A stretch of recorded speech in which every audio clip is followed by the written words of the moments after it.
This is for Chewbacca down there. And we didn't have anybody dressed up as a stormtrooper, so there we're shout out to. This is the May the 4th episode, in case you couldn't tell, everyone. Welcome to our good friend Yoda. Hello. We got Jack Senez in the house. Will May the 4th be with us all? I think that's it. Honestly, it's too distracting. There, we did it. We fucking did it. May the 4th. And just for what it's worth, too, we got some special packs to pop today on this episode as well. How are we doing there, Chew? Good. I'm going to be able to go, oh, yes. Now you can talk. There, finally. everybody. Yeah. I can see everybody now. Fantastic. Oh, that was excellent. That was great. You got a lot of Star Wars. Have you seen Andor? Have you watched any Andor? Mm-mm. No, it's amazing. Tell me more. Tell me everything. What do we need to know? I don't know. It's just like, to me, at least, it's the only good Star Wars thing that's come out of like the last couple of years. Have you heard nothing about it? The Disney franchise has kind of been great. They were not necessarily friends to the Star Wars industry. I don't know. I mean, they've kind of... To be fair, now there was Star Wars as well to themselves. Yes. I mean, hey, it's all written by someone who okayed a script somewhere, and it all goes up the chain of command, and they say, all right, it's good enough. Let's put it out. So I don't know anything about any of it. It follows the guy. Do you see, you remember Rogue One? Oh, yeah. People like that one. I loved it. Right? Yeah. And so it was made by the same guy, and you follow, like, the badass Andor, Cassian. Okay. He's the main guy. He falls in love with whatever her name was. It's always a love story for all these Star Wars episodes. Exactly. It's always a love episode, always a love story. Well, yeah. We do everything for love. No, that's great. I'm always invested in the Clone Wars because that happens every spring around here. I haven't. Just clone season, baby. Let's go. I've heard so many good things about it, and I haven't watched any of it. The Clone Wars. Yeah. That was like from when I was. Can you look up when that actually came out? Because that was from when I remember being a kid, and like my parents or grandparents taking me to see those. My dad was always a big Star Wars fan himself. We got him the old box set trilogy on VHS one year for Christmas, and I think he's still glowing about that to this day. So I can be the lone one in the crowd that says I have not seen a single one. That's fine, because what's ironic about not even the original. Nothing. So, but you do. Well, okay, this is ironic because what's your ringtone? True enough. My ringtone is Chewbacca. Yeah, that's what I'm saying. That's fucking excellent. Well, you can't deny its impact, right? That's like all over him. All over the Chewbacca. Clone Wars first came out in 2003. There you go. So I was 14? Yeah. Something like that. Yeah. I was 14. Yeah, and I kind of grew up around it. Yes, sir. And then when did Disney even get it? Because honestly, the fall off for some of their stuff, even their Marvel stuff, like you can see, I'm a bit of a comic book nut myself. But yeah, 2012. Wow, it's been that long, eh? Well, I don't know. It's kind of and have you seen any of you don't watch the Marvel stuff either, right? You said you never watched Batman. I have not seen not a single one of those either. You're a sports guy, aren't you?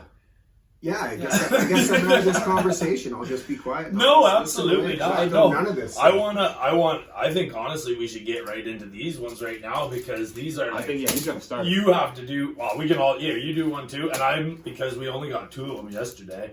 I'm gonna do these ones right now. What do you got? I got the old 151 Pokemon Classic, okay. But I mean, I had 2 of those Star Wars packs. I gotta give them to you guys. And these are from like the 90s. I wonder what these packs even will entail. I have no idea. I'm afraid to even touch them. Hyper rares. We probably shouldn't have opened them. What's the point? Right? What's the point? I'm going to hold it up for the camera. I have no idea what these are, what they will entail. Rares, hyper rares. Like this? I don't know. There's a certain way you're supposed to do I have no idea. Well, this is it? Yeah. What do you got? What'd you get? Like so you this. hide it? So like you bring the back one and you flip it over so you don't see. Oh, okay. And then like Oh, I had them upside down. But you just flip it, and then you can like. Is it hyper rare? Dude, I don't know what. I don't know. The game has 66 cards. Okay. Oh, okay. 66 and it's all cards. depictions of the iconic characters. And when's it from? 1977. What? Sorry, no. Did we just open something from 1977? I was just not even thinking about it. Fuck Sorry, it. It's of the 1977 series. Okay. Sorry. Okay. Got you. No I worries. will find out. That's hilarious, though. I was like, I got Dantooine There you go. planet. You got a whole planet? I got a whole planet That's amazing. and a lift tube. What'd you I get? got the Millennium Falcon. Oh, my Okay. God. Yeah. Okay. I'm wondering if we're gonna end up having to like frame a bunch of these or something, because this is kind of a big deal. The May the 4th episode, and then I got a Vaporeon from my 151 pack, which I'm pretty pleased about. So 1995. yeah. So we just opened 30. There's have been subsequent releases since then, but That's the cool. original release was 1995. We just opened some first edition promo packs. No big deal. They're like a $4,000 pack each. It's like Pete and I talk about this often though. The collectibles, like it seems like everybody collects something, one thing. I don't know what else do you like. What do you collect? You said it, and I just had to think about it. I mean, even if it's not necessarily something like cards, like maybe it's like something computer I look cards for, or yeah. fucking, Stamps. Yeah, Stamps is a good one. Great answer. Pennies. pennies. You know, I do spoons. have like 4 card coin collections. I do like typewriters though, like my dad. That's cool. I That's love awesome. typewriters. I Do think- you the button feel? Yeah, I think that's right. so Just cool. having like the I don't know the really old ones. They're just like it's just pure mechanics, right? Yep. And it's clunky, but it feels and it's nice. It feels right. Yeah. Yeah. No, there's a real connection between what you just did and the imprint on Well, the yeah, page. and like, you know, like- damn, I did that. Yeah. See, Ali, you've got the computer. It's got the the Bluetooth keyboard. It doesn't feel the same, right, as a mechanical keyboard. It doesn't even. It's like the keys barely even go down, right? Like it's almost like just your fingers glancing across the. I don't like the style of keyboards. I want the full. I like the suspension full one. mechanical ones. Yeah. Watch the arm. I want to. Yeah. I want to see that. It's like watching a piano work. Right? Exactly, Seeing right? seeing the hammer hit the string. It's really cool. You know, it's not the same. Just playing an electric piano, right? No, exactly. It's not the same feel. And if we want to go back a step further, like we have a pump organ in the house, so you got to actually like move that bitch at the same time as you're playing. Like you got to be on it, pumping it with your feet and knowing the keys. That's a little bit of hand-eye coordination. You gotta be that vibe. Foot-hand coordination, like holy Stamina. Stamina. Yeah, you might be singing. You don't know, like singing, playing, and pumping. That's a big job. Whoa. So, Whoa. name of my first porno.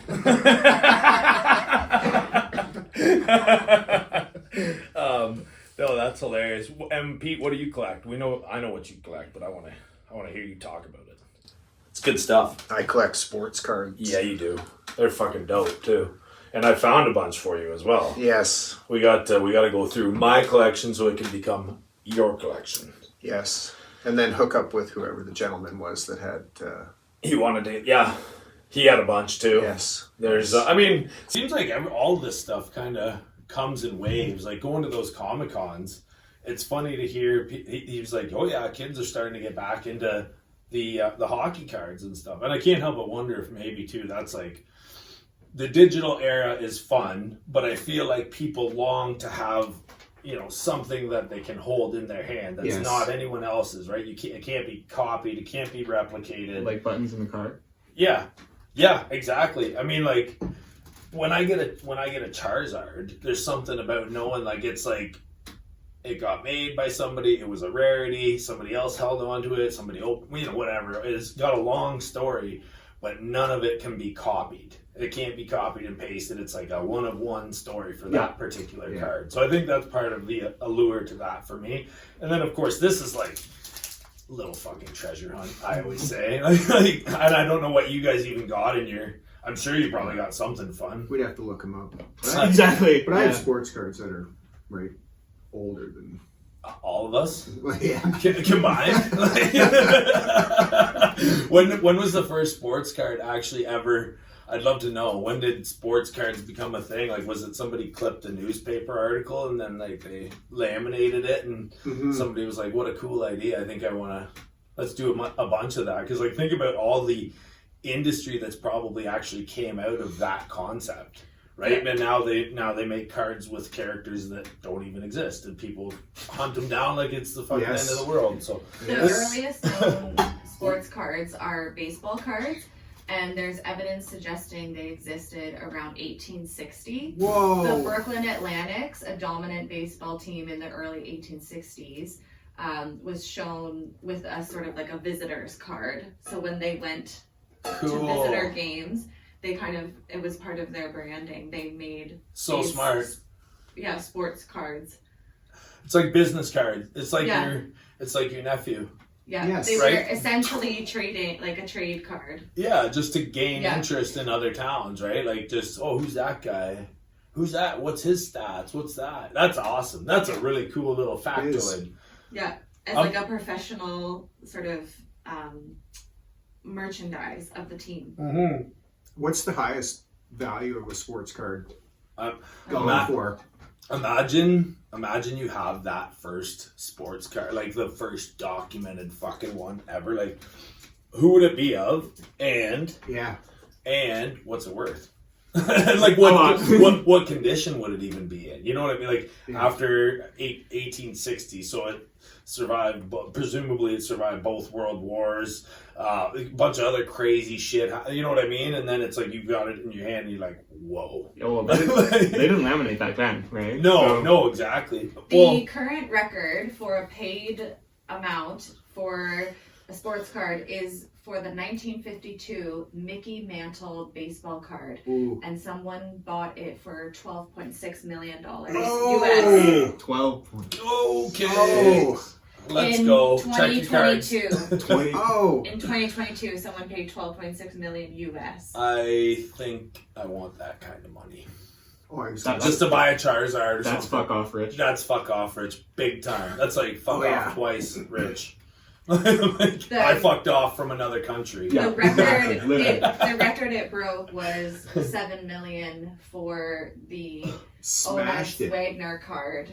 What can you just, while we're on this subject, I want to know what the most valued Pokemon card is. I need to know. Just because we're in this vein right now, and it always mystifies me. Like, for instance, we've talked about this. The real sports players actually did something in real life. They have their stats.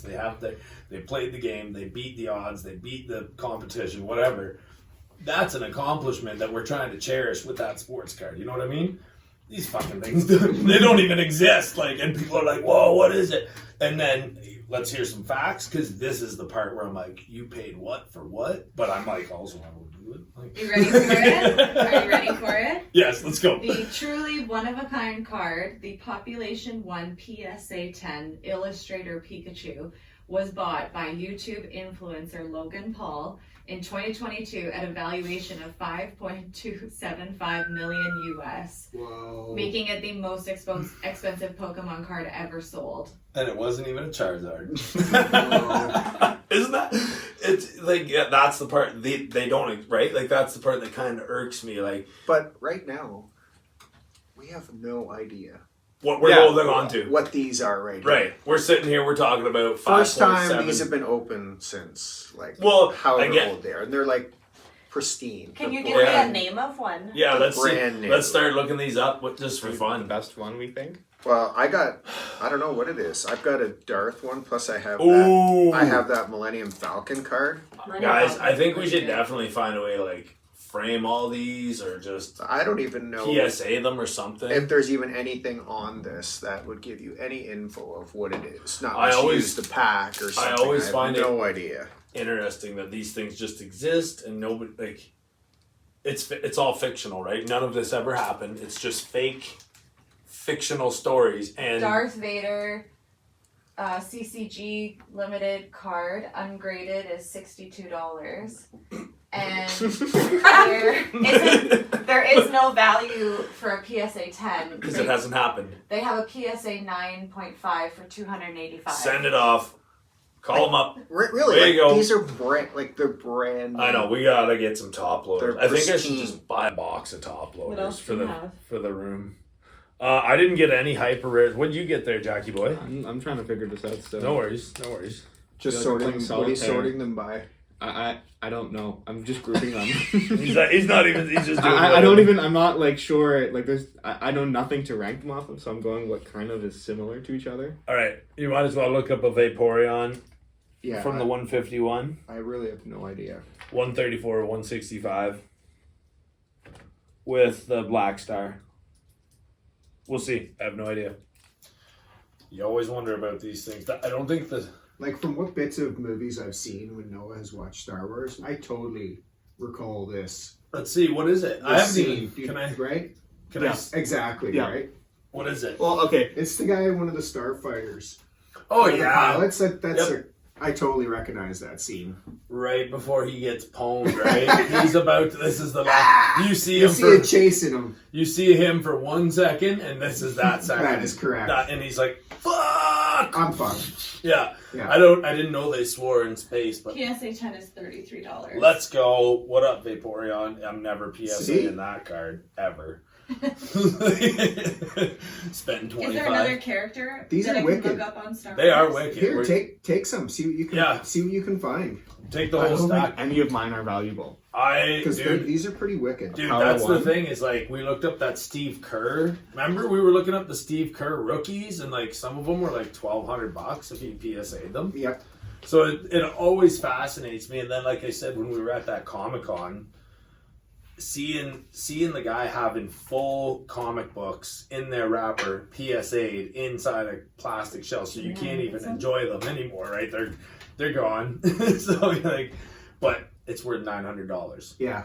Whoa. Yeah. Can't even really enjoy it. And I'm like, what kind of space do you have to truly enjoy? Like, you know what I mean? You cover all your walls in these PSAs worth $900 or Logan Paul's fucking $5 million Pikachu. You gotta have a warehouse. I don't know. It's fascinating collecting stuff. To me, I don't know. I don't. Personally, I don't find a lot of the value in like just buying other cards, right? Like Fair enough. there's merit to like hunting for it, right, Mhm. and wanting to find it, and there's like a difference between like what Pokemon was kind of meant to be was like trading, right? Yeah. And I feel like now, since all the money got involved, people are just like, well, I don't want to trade you anything. I'm just gonna here's a bunch of money, right? And I'm gonna buy your card, and I feel like it's totally different, and it kind of goes against what the spirit of Pokemon was founded on. Definitely. The 80%, I don't like the 80% trading rate that everybody tries to exercise when they're doing it. Like, I can only, if you're going to trade me, I have to trade you at 80% of its value. And I'm like, why can't we just trade 1 for 1? Like, I don't understand why you have to make some sort of perceived profit off of this. Right. Like, and also, that's the thing about, like, the stock market, right? So I feel like a lot of people play Pokemon like stocks, right? Exactly, so you just, right? So they buy stuff and will hound it until it becomes rare, right? Buy it up while it's fresh. And I feel like that has become a point of contention between people that just want to classically enjoy the game and like have their kids go out on a Saturday and find a pack at Walmart and daddy, can I get it? And you're like, yeah, sure, whatever. To the point where the thing's been picked clean, and it was one guy just came in and dropped like fucking $2,500, and you're like, Jesus, you've been saving up for this? And it's like, no, that's my business. And you're like, oh, can we not get some sort of distributor? For people like you, right? Like you call your distributor and say, hey, I need another $2,500 shipment of Pokemon, instead of going to a local retailer and just wipe them out, and then the kids can't have it. And I mean, also, is it that hot that we're doing? Like, is it that big of a deal? I don't know. It might have just been like, the algorithms or TikToks or whatever, but I saw like people going into a store and they were just like grabbing them, like just grabbing packs. I always gotta say something. The Millennium Falcon is worth $20 ungraded. Perfect. What do you gotta I have a 9.5 for $61. I am fascinated by this. The Darth Vader limited edition is the highest priced one. Cool. Is that what we got? We got a limited edition? Cool. Yeah, I think so. I love it. That was such a fun find. I love... Oh, wait, hang on. Hold on. Hold the phone. We got more Do info. we have an Imperial class Star Destroyer in foil? Nope. I'm gonna go with a big no. Now we know what to look for. Yeah, I think your idea about that, just scooping up the rest of those, I think that's gonna happen. Unrated, 100%. it's So $1,400. That's not bad. and again, the funny part about that, Jack, is the only reason why I know about that store and that parking lot, Smoking Pete's burger joint, all that. That was because I was driving up to the cottage. Oh yeah. One time, I guess that was just last year now, yeah. And I met a guy via Kijiji hunting down Charizards like I normally am, and I thought he meant that parking lot. So I found this comic book store that too also sold these Pokemon cards and singles. So I went in there to look at them and whatever, and this guy ended up meeting me at that parking lot and sold me a little bit of his Pokemon lot as well, and it was just all a lot of fun. And so that's how I knew this time. We were touring up yesterday to see the Muskoka grower with his grow kit and all that, and meet him for the first time in person. So we stopped and I was like, oh, I'm hungry. She was saying, yeah, I'm hungry too. And I'm like, I know just the spot. So we wheeled down to this parking lot there, and that's how we ended up. We went back into that store. I'm like, I gotta check this place out again. It's cool. It's got all these Superman, action figures and all kinds of stuff, like this random shit, like hilarious. And then Allie's like, hey, you guys want to pop some packs tomorrow on the show? And I'm like, I always want to pop packs. She's like, no, but these are different. Yeah. If I had seen a message that you were getting these, I would have said, get them all. There, buy them. Get them all. Yeah. But again, you don't know what you don't know, right? I'm just like, I didn't even think of it. And I'm like, now, of course, next time I go back up that way for whatever we're doing next, I'll just go in there and scoop them. Oh, I'm just going to call. Yeah, call ahead. I'll just call ahead and say, pull them off the shelf. We got them here like next week, whatever. It's cool. Oh, you know what I forgot for you? Bird feeders. Oh, I did grab them. Yeah. Did you get them? Yeah. Thank you. Yeah. Mother's Day. Check.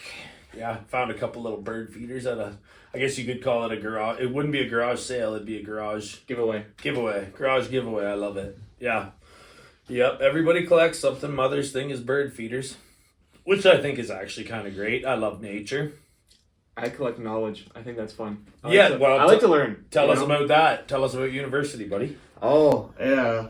You got through? Yep, no, I did. I got through. I passed all my courses. I texted Ali and was like, when are we booking the podcast? I think everybody got something in your glass. Let's have a big cheers to Jackie. Cheers to Jack, his first year. First year. Nice Cheers, job. Pete. Thank you. Yeah. Cheers, buddy boy.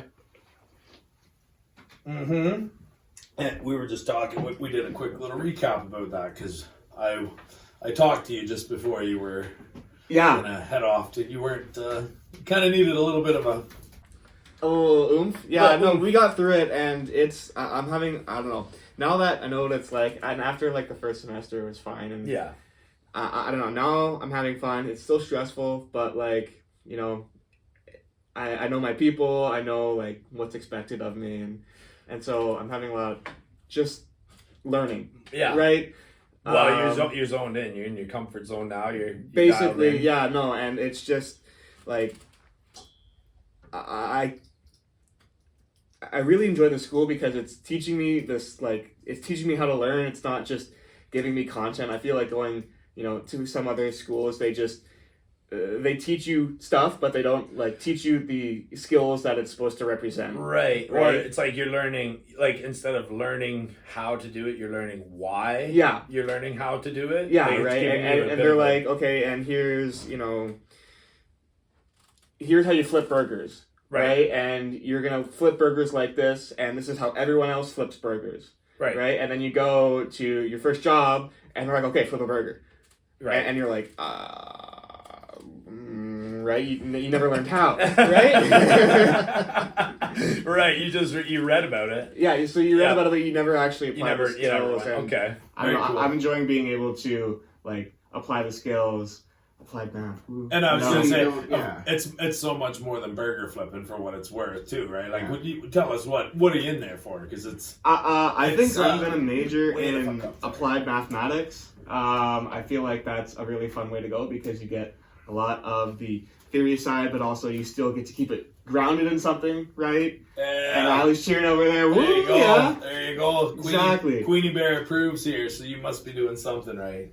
That's absolutely phenomenal. It's Waterloo math has a 4.3% acceptance rate.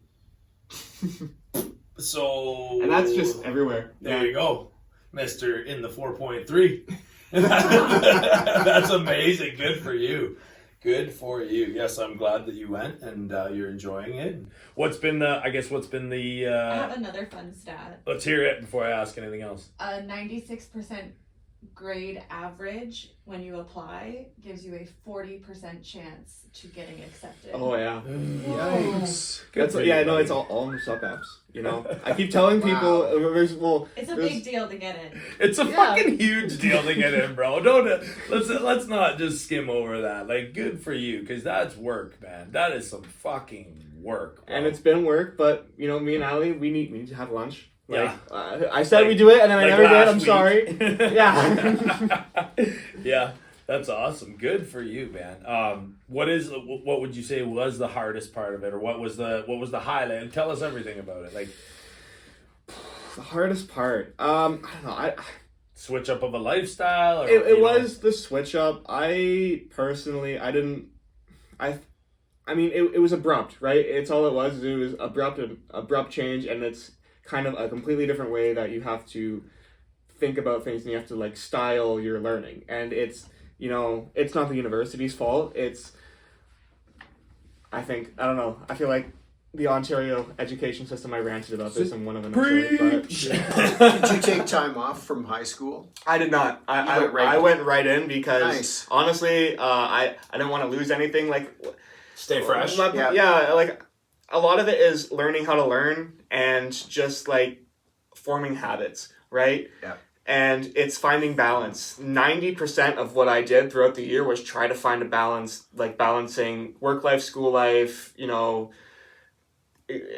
Cut out water skiing completely. Yeah, fortunately, right? Well, I was gonna Then say you go on the weekends. that was like your abrupt change, right? Because I was like hanging out with you like a lot, and where's then Jackie? I was gone, right? You're just gone. We're out on the boat together, and where's he now? Yeah, that's good though. Good for you for sticking with it, because like I could see how going from water skiing regularly all summer long to just Yeah, now head down, grind, head basically. down, studying. Yeah, everybody leave me alone. But man, good for you for pulling it off. First year done. And so it was like, I think it was a week after we went back so it's term 2. And it was 7:00 at night. And I got this text on my phone, and it's like, we're evacuating our residence. Right? Yeah. And I was telling you about it because that's when I You was came home, back, right? right? Yeah. I, like everything was still in like boxes, right? Because everything I brought over the break, it was still in boxes. I was like, fuck it, I don't want to I'm not dealing with this right now, and like I'll just take the commute. Yep. And so it was a week. You were a week at home. It was right? a week that nobody could live in residence. So imagine, I don't know how many people live in that building. Look it I up. think it's EV Hall. I think it's 900 plus. Where'd they go? Yeah, What'd they do? where did they go? So what they did, that's the age-old question here. Where'd they go? 7:00 at night, 7 right? o'clock. They kick Perfect. you out, and Perfect they're time. like, all right, find living accommodations. We don't have anything set up yet, right? So my roommate crashed. I went home. My roommate was like out Right. after me, and he crashed with a buddy, and then like everyone else, they either had you go and like book hotels, and what they did was they had this big ass gym, and they just kind of started, like setting people sleeping on floors. Oh, not even. Right? You don't even get a cot. I don't know. Is this because when everybody was sick? This Is that what it was was for, so or the was heat different? broke in our building, and it was unsafe to Living it. live in it. Which I mean, like, 1,650 residents. Kick him out. Oh, Yeah. Middle of winter. Kick him out. yeah. And they're like not necessarily from around here. Nope. like Nope.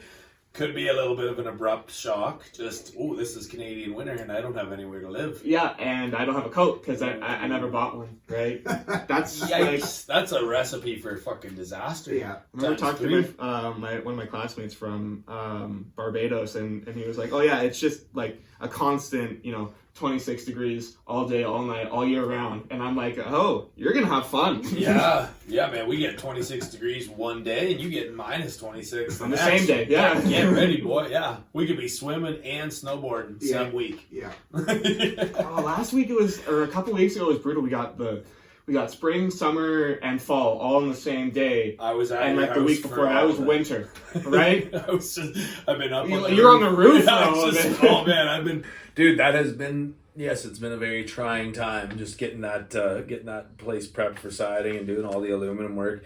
We had hurricane force winds last week, so we had to get off the roof just because we couldn't hold aluminum, so there was none of that happening. And then the day before that, it was I think it was a complete downpour, so we weren't going to be doing any eaves trough or softener fascia and that. So it's been an interesting spring around here, like almost like you said, all 4 seasons, all at the same time. Yeah, right? 24-hour span, have them all. It seems like old Mother Nature's getting a wee bit confused here. But that was funny because I was renovating that was when I was doing the kitchen, if I'm not mistaken, right? Yeah. So you were like, I'm coming home, gotta bring in a friend, but he never came to your place. He did. He actually he spent the whole week and we woke up, we drove, and honestly I ended up enjoying the commute a lot because it was always a 40 minutes of my day where it was just nothing. Yep. Right? And it was time for either me to listen to music or podcast, have a phone call, right? Be alone with your thoughts. Whatever. Exactly. Yeah. You sometimes just drive home with nothing. She's been there. I used when I worked at JWC, I actually worked at JWC when I lived in Mitchell. So and I moved here during that time span, and so either drive was exactly 1 hour. It was the exact same distance from both of my houses at the time, and just like you said, that 1 hour, people were like, what, you're driving 2 hours a day? And I'm like, honestly, I kind of need it to decompress after some of that fucking bullshit anyway. So and you get just hour to yourself just to be kicking it, throw on some tunes, maybe grab a bite to eat if you're feeling it. Yeah, it's all good. I don't mind commuting. I think that's one thing that Ontarians actually kind of maybe take for granted is we get to have a little bit of a, road trips are fun, man. We did that 3.5 hours up to Ryan yesterday, and it just, it's the exact same drive as up to college. Yeah. He's 10 minutes south of Gravenhurst. I'm going to go down to Ohio sometime. Perfect. Unfortunately, through the States, but she's got, you saw us in the pool, right? Doing all that diving stuff, and Celeste, we got her, got her pool certified, and we're going to go down there and get the full thing. And cool. So I'm actually excited because it's some place I've never been. Cool. And usually when we go here, it's not so great. Right. Because you can't see from see here. Anything. I wouldn't be able to see you. I could see your leg. Yeah, you can see my sweet camel. Exactly. Right? Ironically enough. What do you mean you have no pants? Yeah, you can't see these pants. What do you mean you can see these pants? Fucking shut up. And it's always cold too, right? So, so you're she gets fully certified now? Is that what happens? And honestly, it's really weird because it means that I could just go to Muskoka. It could be me and her. We could just drop a line and just kind of go. Right? Yeah. Yeah. I mean, again, that's not the most ideal. No. What's certified that? For what? Scuba diving. Sorry, my bad. We were missing the hook, line, and sinker there. I can't scuba dive. No? Claustrophobia? What? I don't know. I can't get the breathing thing down. No. Yeah. You have the thing in your mouth, and you got to breathe through your mouth. And not your nose. I can't. No. I'm drowning. Oh dear. Yeah. Well, let's not do that. I'm taking on water, 100%. I've never tried it yet. I would love to try it though. It seems like anytime it's a lot of fun. Yeah. Well, I love swimming. I do love getting out on the water, so. It's all good. I'm gonna start swimming for after school ended, it's been 2 weeks. I did nothing. I literally nothing. Yeah. And now it's time to get back into routine. So I want to start swimming. I got, I think, one of those like swim resistance bands. Okay. And it was funny because I'm looking at, Home Hardware Canadian Tire prices, right? Yeah. And I'm like, I could just get like a bungee cord, right?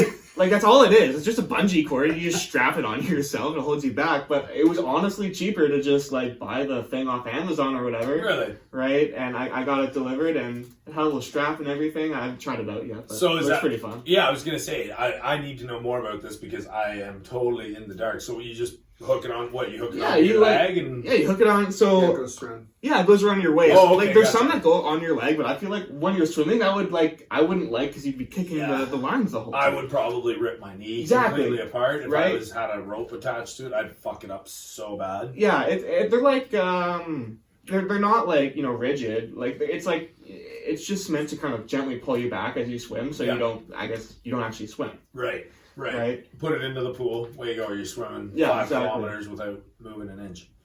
That's neat. It's like a treadmill. Yeah, For pretty water. much. And but like With I a don't bit know. of resistance. Yeah, and Better swimming, resistance. I feel like it's just so much better for you than like It's running good or for the walking. whole body. Yeah, Oh, dude. right, because it's full body, everything. Everything. That and it's like anti-inflammation. Mhm. For me personally, like when I'm up at the cottage and I go swimming after work, that is like just my best thing because my knees, like all of the stress of my day of walking on my legs and my back and everything, I just get to like it is honestly like decompression. Yeah. You get It physically is too. Yeah. legs, like my legs shrink. Like, hey, I can see my kneecap again. Woohoo!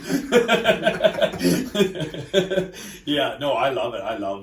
I've always been a big swimmer. So Especially first thing in the morning. Do Oh, you yeah. you love those? Or well, you're more of a after the job's done, kind of jump in the. no, I'll Something do it like whenever. right in the morning? We saunaed this morning and cold plunged twice, and it was I swear by it. I love it. I try not to preach it too much because it's not for everybody, but I mean, me personally, man, so we had the sauna shut down for the past 3-4 weeks. I can't even remember, but I broke the glass in the front of the stove, right? Yeah. So we weren't going to use it. So shout out to Festival City Glass. They redid the rope and the high heat glass and everything, and we got it back. And I also modified the chimney just so slightly, put the damper in it so we could actually control the flow of the air a bit better. And we started using the sauna again. And you wouldn't think after 4 weeks you would know, but like I couldn't even do like 5 minutes. I was like, holy fuck, I am so out of practice.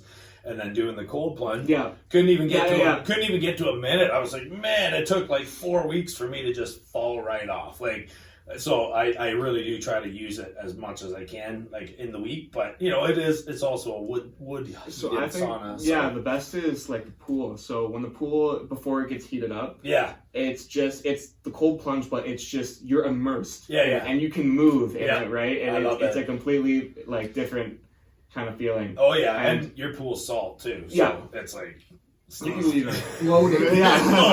and it's like extremely good for your skin, and like it's just everything about that pool is just. I think my skin has never looked so good as it does. There you go. It's true, man. It's like bathing in tea, bro.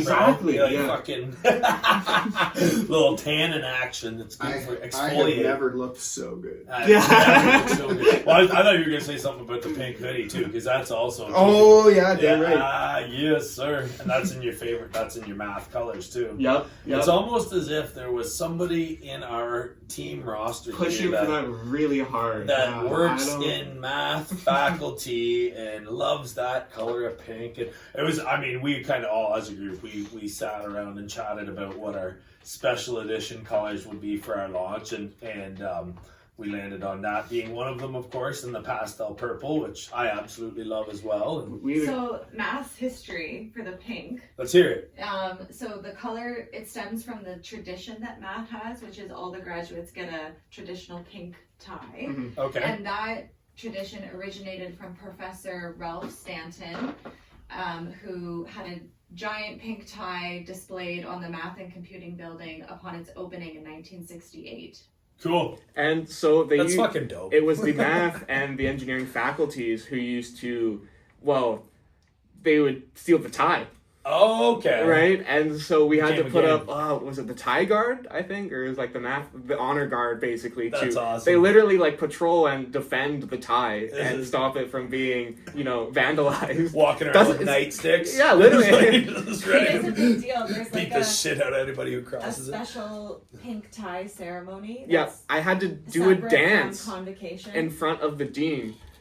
Is that like? I literally had to do. No, it was all of us in a cohort or whatever. Like we had to do like. We had like beg the professor for grades. Right. Some little. Yeah. I get it. That's fucking cool, man. The tradition is alive and well. How long's that been a tradition for then? Do you think? Like, that's some ancient 1960s shit too. When was it found?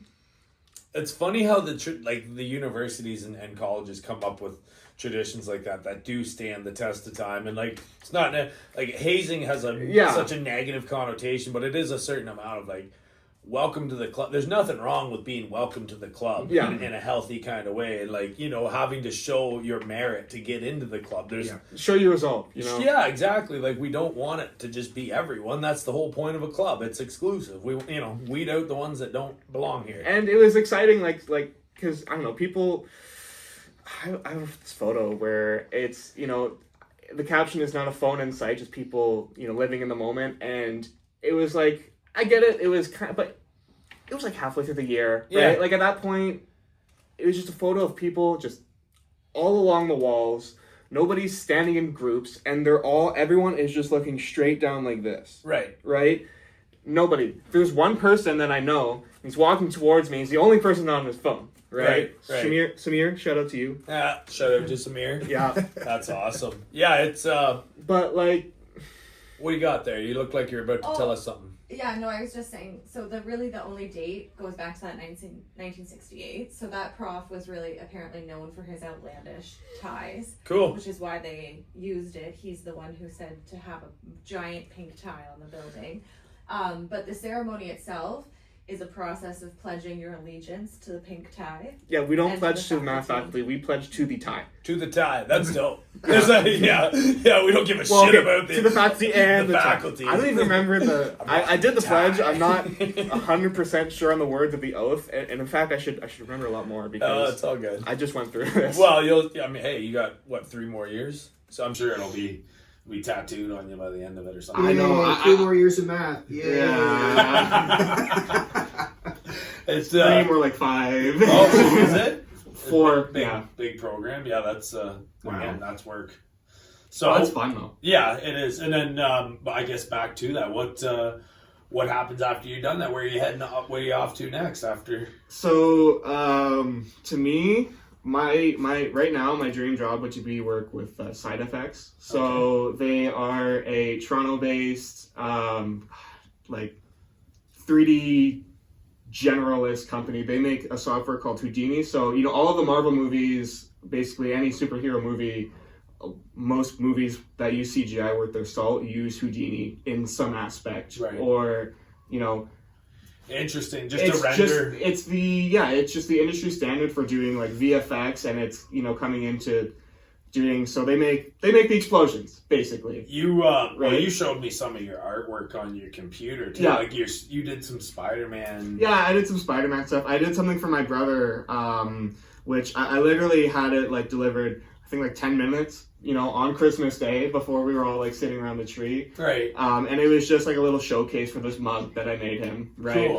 Relating back to, a little inside joke between us when we were kids. Yeah. Yeah. But they're an amazing company, and I've just been thinking of things and wanting to do, work with them. Do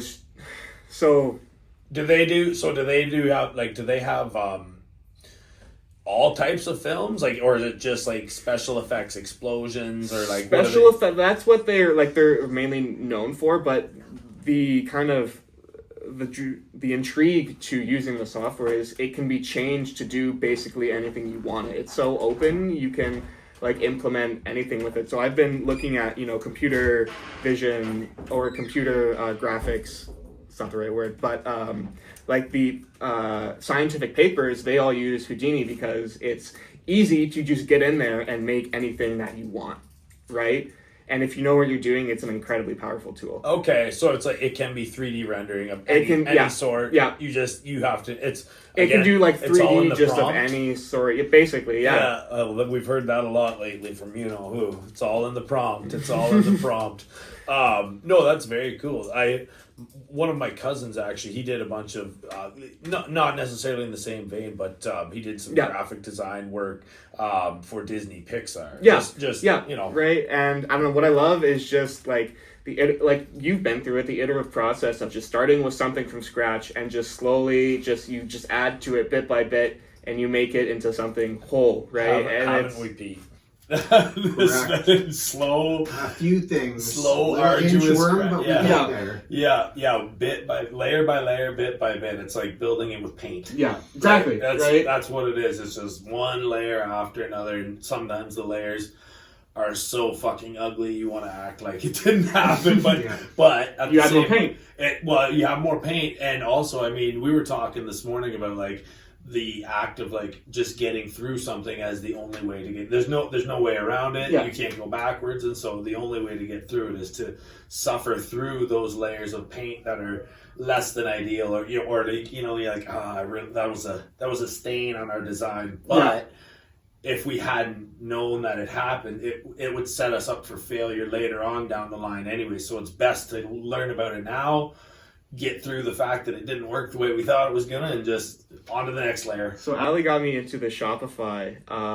It was a talk from the Shopify CEO, and he talked about just that, where it was like, I fought battles, and he called them battle scars, right? He was like, every time you get a battle scar, you learn. Oh. Right? And I fought battles, I had battle scars, and there were battle scars from days or weeks ago that I'm not sure I would have known how to solve that problem had I not gotten those scars, right? Bro. Fucking man to that. Ogo is so battle tested now. Like we have just that, man. Yeah. Exactly what you said, where it was like, if you'd thrown a certain problem at me 2 years ago, it maybe would have made me crumple up into a little ball and fucking be crying on the floor. And you throw it at me today, and I'm like, what the fuck are you worried about? You know, like we've gone through so many of those processes where, again, the first time it happens, it hurts. It's like a scar on you, and then that's just it, right? It's one of those scars. It's like it's a battle scar, and it's like it hurts your ego, but once you get better, once you get past it, it feels better. Yes, in my opinion, absolutely. And we know all too well just having people receive our products now, and the fact that we went back to the drawing board fucking repeatedly. I got so sick of myself for just like not being able to. I was like, I'm smarter than this. I know I'm smarter than this. Why can I not get it out of my own self? And we did it countless times where we were just like, clear the board. Yeah, we gotta go again. And it's tough in the moment for damn sure, but. Same thing. Feedback is priceless. Feedback is so fucking priceless, right? Like you gotta take it. You can't take it as a shot. You gotta take it as a useful thing. 100%. And that's even that concept in and of itself is can be so trying in the moment that you're in it, right? But then you remember, it's just like, yes, exactly what Pete just said. And I think like swallow it down. There's feedback, and then there's good feedback. So and it's really important. And there's something like stock traders, right? They you think they get instant feedback, but they actually don't, because a lot of that feedback isn't based off what they did. It's just based off luck, right? Yep. And so they don't receive that good feedback, right? Compared to someone who works with people, they receive that immediate feedback, and they can immediately process that and put that to good use. Whereas with a stock trader, they might think something's working out when really it's leading off the wrong path. It's tough when it's certainly tough when luck is involved, because I mean even going back to like our trading cards and all that stuff, right? There's a certain amount of luck involved, and just you happen to you picked that thing at that time in that store in that moment in that year, and it just turned into $1 million ticket, or whatever it is. And there's no way that anybody could have ever quantified that from the start of the journey to where it ended up in your hand. that would have been an exact science. It's only a science looking backwards, right? Looking forward, you're just like, fucking, I don't know, man. It could be a penny stock tomorrow, right? So it could fucking totally collapse, and I don't know. Yeah, even just playing the stock market in general, you never know how volatile it is from day to day. So not even the stocks themselves. Yeah. So that company that you've been following, is there an opportunity between now and when you're done school to possibly do some work with them before you're done school? So first of all, their CEO is a Waterloo math alumni. So they're Toronto based, and they hire lots of students from Waterloo. Right, I think they have a soft spot for us, which I'm so grateful for. Yeah, perfect. It's fucking awesome. But so they do a lot of stuff, and the best thing is that they would put me on the R&D team. So I guess, we have all the ideas, or, we're just not at that level to quite, write, production level code, basically. But getting put on the R&D team and basically just being able to have a problem and just work it and see it from all the angles, especially being fresh eyes and being fresh into the industry, I think that would be so much fun. Well, and dealing with, again, you get to work with all these people that Exactly. have been through it, that have got, a little bit more experience. You'd probably, even as yourself, when you're done, you probably just go, oh my God. Yeah, right?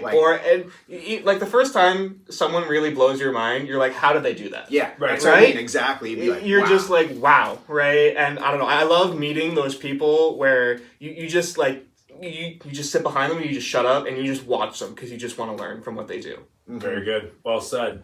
It's very true, man. And we just said it down in the grow rooms, right? Innovation comes in from the side. Yeah. So it's super, super valuable to, exercise your own thoughts and your own ideas in your own time. But then if somebody else comes along and they watch what you're doing and they can add, and we always joke, Allie and I joke about the twist of the screw. Sometimes everything was there and everything was done, but maybe the positioning or the aesthetics was slightly off, and they come along and they do that quarter turn of the screw or whatever it happens to be, that little final minute detail that you just, because you were so enveloped in the moment, it glanced over you, or you glanced over it and you didn't think of it, and they come in and they say, oh, what if you just did this? And you're like, that's it. That was it. My aha moment. Or it's a great thing to have people come in and bounce ideas, even if they're not necessarily experienced the way you are, or that, somebody like, I had my plumber friend come through the grow room and he just talked about different fixes, all the different attachments that we could use instead of what I'd been using. I thought, teach me everything. Yeah. I want to know. And okay, do you like to teach, right? I love teaching, I think. No? I love talking. I don't know, is talking and teaching the same thing? Well, I think for me it is. I feel like I've been tutoring students for past 2 or 3 years, right? And now being like I guess I would say professional math student, right? Like it's, they come to me, and so I lost my train of thought. That's okay, man.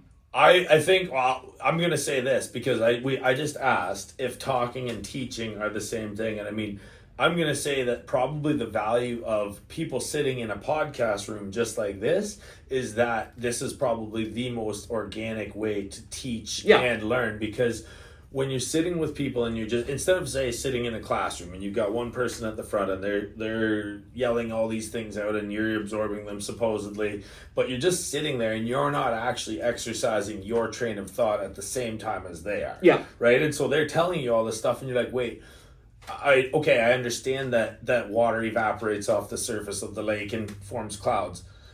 But how and why? Well, it's convection currents, and and it gets deeper and deeper and deeper, and you want to look into it. But you, as a kid, you're just sitting there, right? And you're like, you just gotta listen, and you're listening, and so you're not really absorbing it per se. Sure, there was a lot of info came at your ears, and you were like, yeah, all right, sure, I learned some of it. But sitting here with you right now, I can attest that I have far more interest in what it is that's going on in your life, because we're able to back and forth exercise ideas. And also, like, you came into my grow room and you're just like, what are you doing? And I'm like, wow, have I got a story for you? And I think, that's the power of a tutor. That's the power of one-on-one teaching. You build like a lot more of a personal connection with your student, and I feel like it helps you connect with them a lot more, and it helps you, talk to them in their language and help you teach like them what they need to know, because not everyone is, when you're learning, not everyone's at the same rate, right? Some people may struggle with, tough thing about curriculums, right? Yeah, right. And that's the problem. That's the problem with curriculum, is that you cannot generalize it to everyone, and there will always be gaps in the knowledge. It was grade like 11 and 12, and I swear to God, I did not know how fucking fractions worked.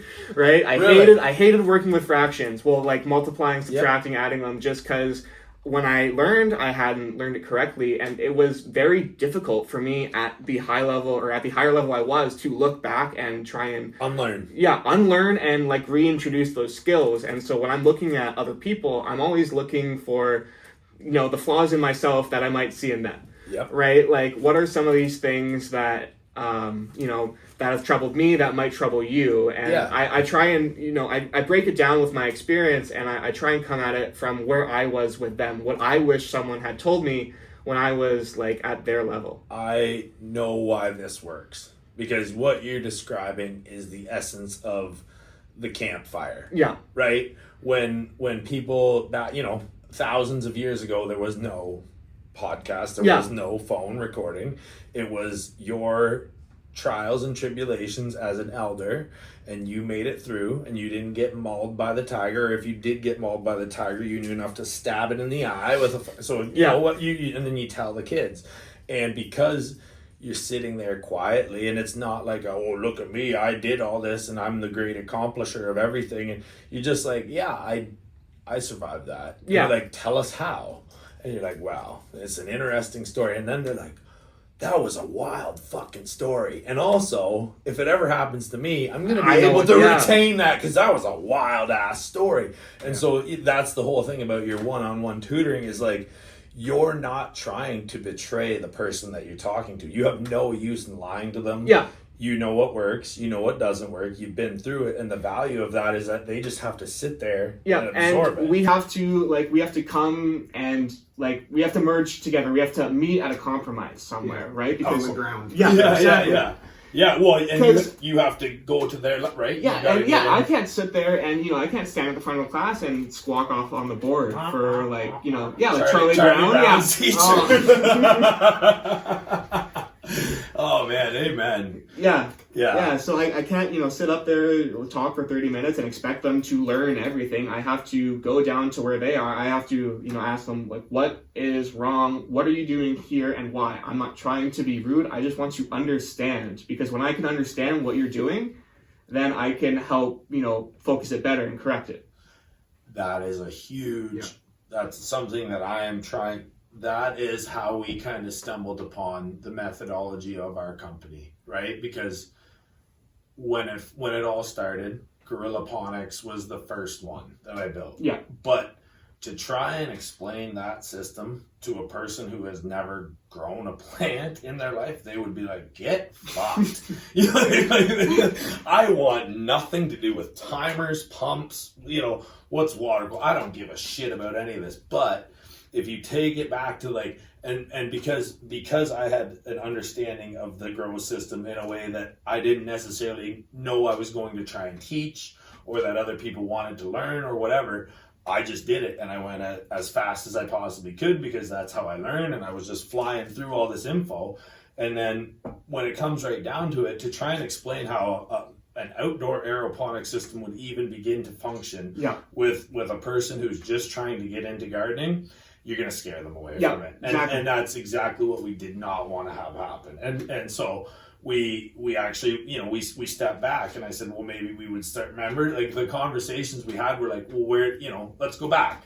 Where would we begin? And you're like, well, the cloner, an aeroponic cloner. And I was like, no, probably not that either, because even that is still a concept that not necessarily anybody would want to just, okay, I'm going to go buy one and try it, and if I fail, so what? It's fine, right? It's just a bit of money. Yeah. But it's like you want something to happen where they're like, okay, I have to spend some money on this. Am I going to enjoy it? Is it going to be valuable for me in years to come, right? So we had to go like way, way, way back. It was like we wrote the full story. Yeah.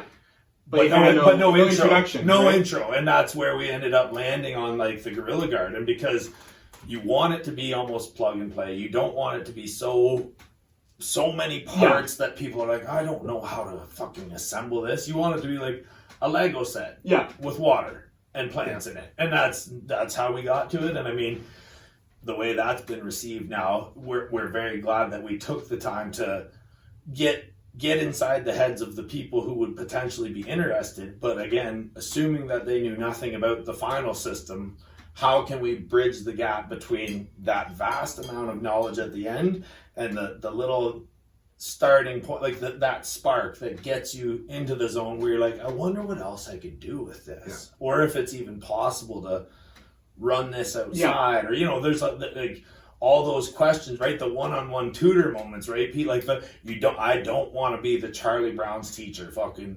And you're like, man, I don't know any of fucking what's he talking about. So I mean, like with Ryan yesterday, we sent the kid up to Ryan, and I said, do you understand like your basic water pH and your nutrient levels within your reservoir, what you're feeding your plants? He goes, yep, I know how to mix nutrients and I know how to understand what my pH is for when I'm watering. And I said, as long as you know those two things, you can run our system. Yeah. And he was like, really? I said, that's it, man. You just have to make sure your water levels are up and you maintain your water quality on a consistent, daily basis. I would recommend if you can do it. But if you're away for a few days, so be it.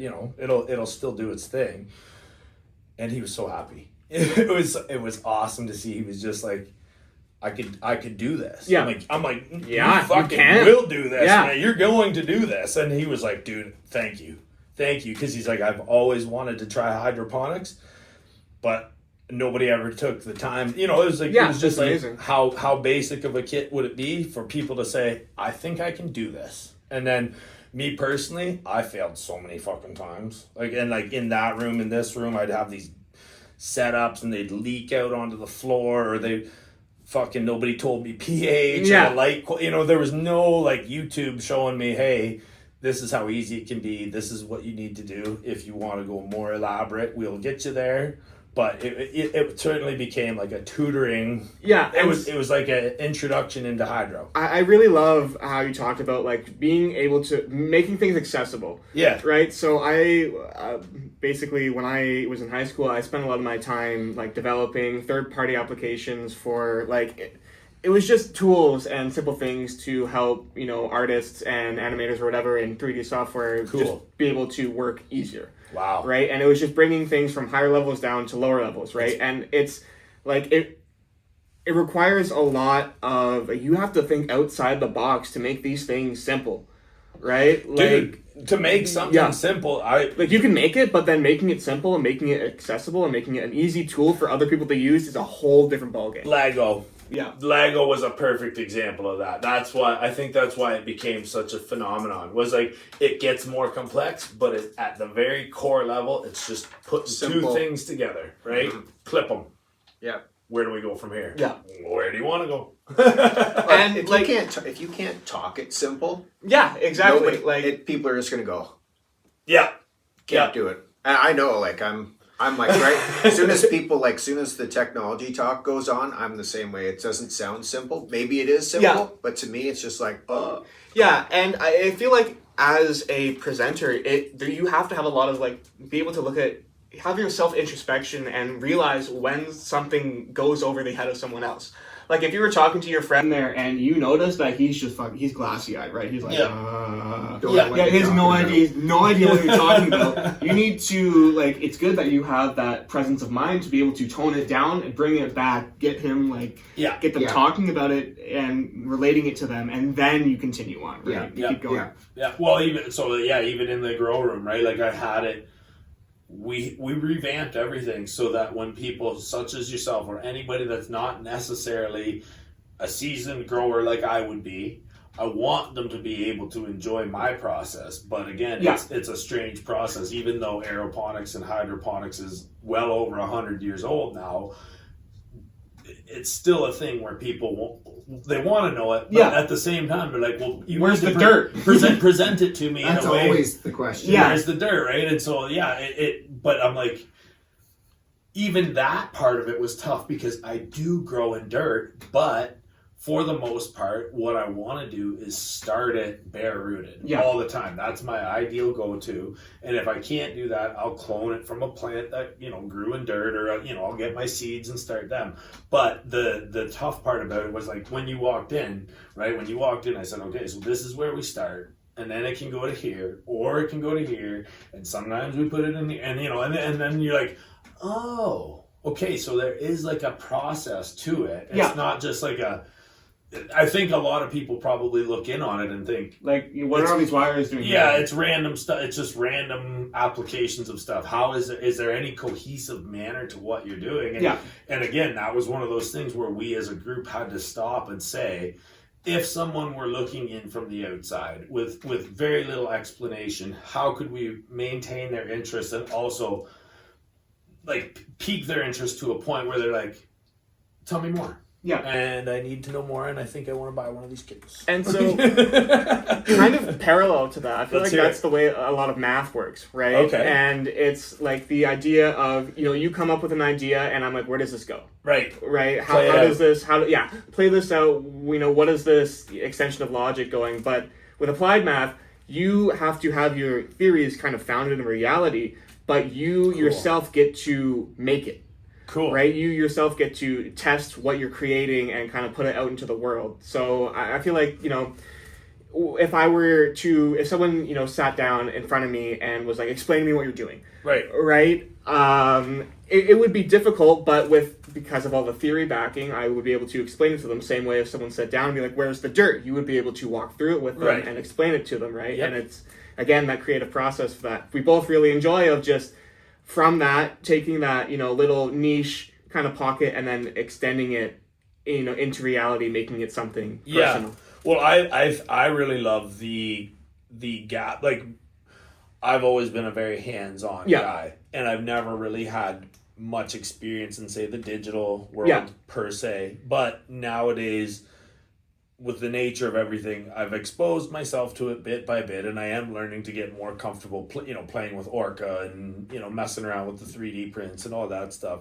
That being said, I still enjoy when, say, a person like you develops something for people like me and Pete, where it's like you came out with this really bitchin' thing that you can use, you made it into reality, and then guys like me and Pete, where we're hands-on, we're like, yo, check out this new fucking, this new attachment I got from or whatever. Like, there's always new stuff coming out in the manufacturing side or in the technological side that applies to us doing our jobs. Yeah. And even like when I'm up on the roof, say, some of the gadgets that I now have, I do feel like a fucking Batman. Because it's like, you get like, you pull it out of your apron and you're like, this is cool. Yeah. Like, who thought of this? And like, props to them. So it's just, I know exactly what you mean, where it's like, you have this idea and then you just take it all the way, you flesh it out, and it does become something tangible, handy, real, whether it's a digital application or a real life tool or what have you. Seeing people develop those sorts of things, and I mean, we've talked about it on this podcast so many times, how many bits of technology and layers of that paint or that process that we talked about took to build this room. You got your table, you got your microphone, you got your fucking stamped out metal, you got, your battery power, your digital, your Wi-Fi, and stuff. Think about, and even like setting the cameras up, right? Yeah. Like did you have Max in here to kind of like show out the angles? But not yet. Yeah, he's gonna come and. Right, but like you still have all of like the imperceptible, human component, right? Like we have, Batman and stuff for decoration, all these hats, right? Yeah. That's something that I don't think can really be quantified, right? It's not, and you don't like. This was a perfect example of like, on a whim, we needed to advertise. I shouldn't say advertise, but I needed to give back to all of the companies that they all gave me these hats. Now here's the big problem. None of them fucking fit my head. It's a huge problem. When we got our Ogo hats fitted, I'm like, here's what we're gonna do, guys. we're going to make sure that they actually fit me. Because if they don't fit me, we probably won't get them onto 50% of our growers' actual heads. So, we went through a long list of hat providers, and we finally found one that was half decently sized, and we said, all right, we'll go with them. But all of these guys here, I've got boxes of hats from sponsors, but again, it was like the walls were kind of white, just like you said, right? It was like, it does look a little bit too bland to be a podcast studio. So, me and Jacob got right down to it. We got some hat hangers done up and started decorating, but it's that human emotion part of it that you can't necessarily quantify that does add a really interesting flair to whatever it is you're creating, whatever it is. And I feel like there's passion, and I feel like, I don't know, just kind of on a general rant, like today you don't see a lot of people with passion. You don't see people moving like with something. They're just kind of drifting. Yeah, right? Very, very well. That's maybe a sign of the times, though, too. I don't know. It's a strange. 2025 is a very strange time because we're operating on caveman hardware, and we got all this other crap going on here. We're just trying to suss it all out in modern day technology here. But younger people don't have the same. Like younger people like you, I always say they're few and far between. It's pretty crazy. Like you say, most will just kind of just float along and not really. But to get the younger people that have a drive for something. Well, I mean, hey man, watching you get into Waterloo and do your thing, like, just go. And I was just like, I know that he is way above my pay grade, but I am happy to see the light bulbs on. He's going as hard as he can. He's teaching. He's learning. He's having a good time. He's doing that full university experience. Yeah man, it's and good. You're already thinking like way ahead. Yeah, like you're already thinking that far. I love it, man. So what else are you doing this summer then? You gonna go? So yeah, this summer, I mean, right now I just want to set up a routine to get back into it. I feel like the most important thing, at least for me in my life, is just having a daily routine. Something to get me out of bed in the morning, something to put me to sleep at night, always something to look forward to. I feel like, very good. At least for me, when I don't have like that, like a schedule, I just kind of float around, right? I do the floating. It's very and it's good for like de-stressing, decompressing. That's great, but I want to do something during the day. It's very easy if you're doing it in that style, like you said, the floating.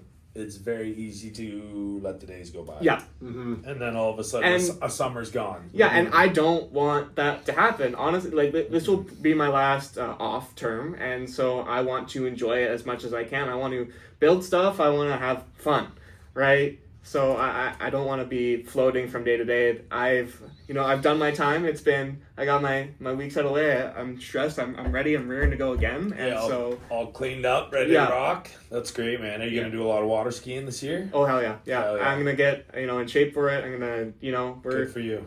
Good for you. Ed's meniscus isn't so great. So I was gonna say you just got. I'll be in the boat. Yeah, free driver there. Exactly. Right? Lucky you. Hey Dad, you want to drive? He's like, hell yeah. No, that's great. I mean, not him tearing his meniscus. That's unfortunate. Yeah. But you getting a driver out of the deal. Hey, way you go. Right. Shout out to Ed. Best Ed water ski driver. Ed the driver. Yeah. Not for long. If I know him though, he'll be getting after it. Oh yeah. No, he's good. It's good. Well, he said he was already situations like. He said he's already cutting wood again and. Yep. Back on. He got Ali heard him say he's on the Beamer blanket getting his. Yeah, he said 8 weeks. Like 8 weeks. After 8 weeks, he should be fully healed as long as everything goes. That's just into July, so that's lots of time. Right? Left. Yeah. You'll be driving. Exactly. You'll be driving your own fair share. I said just in time, and he was like, "Yeah, fair weather skiing." You know? Absolutely. Yeah, you'll be spending a lot of time up there. Then that's good. That's good. And I just saw a little reel by Rugged Earth. That was. Oh cool. Yeah, I haven't seen that, but he was like, they put an ad out for them and us. yeah, very very nice advertising for it looked really good. The Senez cottage. Yeah, very cool. Right on, man. Yeah, I'm looking forward to a nice summer as well. It's gonna. I don't know. Water skiing always kind of intimidated me, but like I was a snowboarder, so it was like I didn't necessarily have the mechanics for water skiing right off the bat, but I don't know, I would try it. I did love the tubing. Yeah. Holy fuck, is that we have a wakeboard, but we lost we do need a screw for it, but nobody's even looking for that screw. Like, we're water not skiers. In our household. Yeah, we're water skiers around here. Oh man, yeah. So, would you ever go scuba dive? Like, where else could you go scuba diving up there that you would actually be able to see? Because that water is so like murky black. Yeah, but they do. I mean, that's. Or can you go down a certain way and it kind of clears out? I'm not 100% sure. I would assume it's just kind of the same. It's all stirred silty up. shit. Yeah, but they do have a sunken. I think it's a sunken steamship down there, right? Really? And so you can go into it, and it's not far from where we are. What's the name of the steamship with the? It's the Winona. The Winona, but it's the Winona 2? I can't remember the. Or is that Winona 1 at the bottom? Yeah. One of them's at the bottom. There's right? two on the top, and Yeah, one yeah. of them's not doing so great. Yeah, well, and then it was capsizing or something slow. Yeah. Run the village pumps a little harder or something. Like, let's go, she's going down. Get the bucket. Yeah. Where's the fucking bucket? Oh man, Gravenhurst is such a cutie little town. We toured up there just briefly because when you leave the place we were going, we had to turn right on Highway 11. Obviously, it's no option to go left. So I was like, oh fuck it, we'll just go up into Gravenhurst. It's still as little cutie as it was when we left. Although there was about 16 feet of snow in between that, right? Like they got hammered this year. So it's still they recovered well from it. Though. I've been seeing photos, and there's still snow piles at the cottage. It was in 1934. The What? Wayome sunk. The what? In 1934. The Wayome? Wayome. The way home. The way home. Wyome. The way home sunk. You guess you're swimming. Waome. But is that the one that he's talking about and where is it located? I think it's it's near where you take the. Have you guys been on an actual the cruise? Of the Winona? Yeah. No, I haven't yet. I think it's near there. It's in Gravenhurst. We'll be up there this summer, right? We're gonna go to the Tall Pines? To the concert? Or what happened there? No. Didn't make the top 15 to go to Battle's Band. In Lake Muskoka. Well, we'll work on that. Nothing says we can't just go. Yeah, I was gonna say we'll take the boys up. Just go do a tour. You know, I want to go to the Sky Reserve. Where's Torrance. Torrance. It's just a little bit further. It's I don't even know distances, but it's not so far north. It's close by, and it's a sky reserve. So basically, you'll see people, and they have these big astronomical observatories beaming out in the sky, and they're taking photos of nebulas and shit. So really? Yeah. So they turn off all the lights nearby, and so it's minimal light pollution. Fucking A. Right? Dude, I love it up there for looking at the night sky. Yeah. And I want to go there, and I think it would just be amazing. That's cool. Torrance is between Gravenhurst and Ballast. Yes. Huh? Yeah. Okay. Yeah, exactly. That's so cool, man. I've always kind of been fascinated with the night sky. I love it. I love it so much. Yeah, it's literally endless. Yeah. It's like there's always something new to look at. You always get when the meteor showers are out in August. Me and my brother, we like to just go and sit on the dock and just. Well, we saw that. I was gonna say the blue spark. Fucking. That was incredible. That was that had to have been a meteor. I think something incredible. Touched the ground with that one because it was like fucking welder's flash. And all three, me, Pete, and Shannon, all saw. We were just happened to be looking out that way, and it was kind of just sundownish. Yeah. And it looked like a fucking spaceship re-entering the atmosphere or something like. That's amazing. Oh yeah, it was. It was the coolest thing. We all looked at each other. We're like, "You guys fucking see that?" And everyone's like, "Yeah!" High fives. It was fucking awesome. Yeah. Oh man, there's always something cool happening. The Northern Lights up there. Are always, oh yeah. I saw them last fall. Yeah, I missed them, but I saw them here and they were pretty good. They are beautiful. Yeah. They're beautiful no matter where you get to see them, but it's cool when it fucking fills the whole sky. I mean, that's why, it's so tacky, but I want to go to Iceland, right? See the That's not tacky. That's fucking dope. Yeah. That's a dope trip, man. That'd be cool. I'd go. Yeah. I'm down. Yeah, right? Consider me in. Hot springs, all that. I was gonna say they cook their breakfast in the hot spring where they go sit in the. Have you ever seen that? Mm-hmm. They fucking dig the hole and put the crock pot in it and come back a couple hours later and she's good to go. Some cool shit, man. Way to live off the earth. Where else would you go? Where would be your ultimate destination? Because I know you love to travel. Yeah, Italy. Italy? I've never been to Italy, but I do want to go. I mean, just because it's Italy, right? Like, Yeah. you have to go to Italy. Yep. At some point in your life. I went to Venice. Right? Don't go in the heat of the summer if you gotta. Yeah.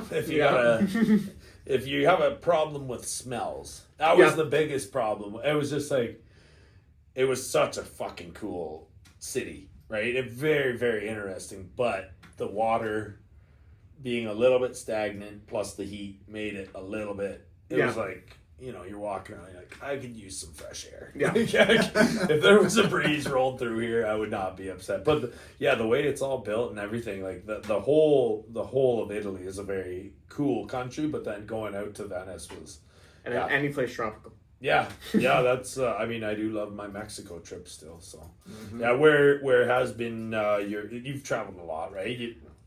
Yes. When you were compared to most, well, all right. Compared to my parents, no. But where have you been? Like, where was your favorite spot so far? And you've done scuba diving. Yeah, too, my right? favorite spot would probably be the spot I remember the most, which would be Cozumel. Okay. Good scuba diving. Just beautiful diving. Super friendly people. Amazing culture there. And then it's cool as fuck. It was Cozumel, Playa del Carmen, which I was younger, so I don't remember, and then Florida, and then basically it's just been it was nice. The only thing I really remember was I was sitting down on the beach and my ass got bitten by fire ants, and I was standing up. I was young, okay, and I was like, my ass is burning, and I ran into the water. Yeah, good call. Good for you. Yeah, you knew what to do. Yeah, you didn't run away from the water. Go into the water. That's hilarious, man. The Galapagos Islands is listed as one of the top scuba diving places. Yeah, Cozumel is among the list. Yes, I believe it. Yeah. I would love Galapagos Islands. That would be wild. I don't even know if I'd necessarily go scuba diving just to see what the fuck's going on. I feel like if you go scuba diving once, you'll want to go scuba diving again. Especially there. You're probably not wrong. I tend to get hooked on things that I do. Like, my hobby list is now basically never ending. So. Yeah. Might as well give me one more vice to fuck off on. Yeah. Although I do wonder if I would have a problem with claustrophobia. So I don't know. I don't like tight spaces. Yeah, so Celeste was very much the same way. She really does not like being like trapped. It's not that. It's hard to describe it to somebody who hasn't experienced it. Fair enough. But like, except for you, typically breathing is very easy. It should be automatic, just breathing through the mouth. Yeah. Right. And not through the nose. Like, so there's two very simple rules, golden rules of diving, which is never stop breathing and don't panic. Right? If you remember those two things, you'll be okay. Fair enough. And I mean, everybody starts in a pool anyways, right? Yeah. And yeah, I feel like if you just took it down, just took your head in the water, had the reg in your mouth, and like just sitting on the surface of the water and breathing, you would understand what it's like. It doesn't feel confining. In fact, it feels almost the opposite. I was going to say, in the sense that like snorkeling does not feel confining. Yeah. In Bermuda, I went snorkeling. Yeah, and to me, snorkeling is like the most confining thing because you can only go down it so sticks far, you on the right? surface, and like going down it's not pleasant. You have to blow all the water out, right? Fair. And then you get that little gross taste. Yeah. You're like, damn, what am I eating? Fucking crab, fucking and leg. you need, and then you need to suck down water. You have to do that diving still, but you feel. Like when you're properly balanced, you feel almost weightless, right? And so it's like it's a freeing kind of feeling. It's almost like what it would be like to go into outer space. Yeah. Would you ever go into outer space? If I could, yeah. Would if they were doing chartered flights, you're like, fuck it, sign me up. Yeah. Absolutely. I don't know. I don't know if I would. I would have to. Well, I always want to try those. You ever see those 0G planes where basically all they do is they put you in a big fucking Boeing, right? They fly it up and then they just drop, right? And they drop it like at 9.8 meters a second squared, so you're going pretty fast at the end when they pull you out. I'm good, but you're going weightless. That's just my worst fear ever. Just I'm not looking to have it happen. Well, it's got a full padded cabin. fuck that. What does the pilot feel like? You know what I mean? Like you're like he's probably out for time. He's like, oh, let's go. Or he's the only one used to it. Yeah. He's like, sons of bitches. This is the part I love. Just like make them scream. Yeah, you just hear him in the background. Yeah. Oh my fucking god. He's like, yeah, bitch. No, that honestly would be maybe the most nuts, like a Boeing. It's not like it's known for its agility or ability to like fucking tuck out of a turn super quick. If big plane. Well, you need a big cabin. Yeah, right. It's coming in 2026. The company Space Perspective plans to start offering commercial flights in their balloon ship, which will ride to the edge of space, and a seat on the spaceship Neptune costs $125,000. You lost me at balloon. Yeah. Pop! Oh shit! Yeah, like when people talk about hot air balloons and said, "Oh yeah, it's so much fun," I'm like, it's just a balloon with fire shooting into it. A laser beam could destroy it. In a wicker basket. The ship is like a balloon. The shape of the ship is like a balloon. I get it. They're not... Do you remember the... I remember the fucking submarine that went down with the fucking Nintendo controller too, right? Like, you know, I'm just saying. Like, the Red Bull guy who jumped from space? Yes. It took him 40 minutes to fall. What was that? That is one of my... I my... totally remember that. Yeah. Felix? Felix... Something. Yeah. That was a cool one. I fucking love the way Red Bull does it, and it's always so extreme. It's fucking not like might as well take an F1 car off the edge of a mountain with a skydiver, but he also has a dirt bike and he's gonna land. One of the coolest videos I've ever seen. He broke the sound barrier on his descent. Yeah, being one of the first humans to do so without any form of engine power. Yeah, he's just a guy. What would that feel like on your ears? Just your body alone. Would it hurt the speed? The sparks start flying off of you. Can you imagine? Or like you got a zipper on and it's like you're like, what the fuck? Where am I going?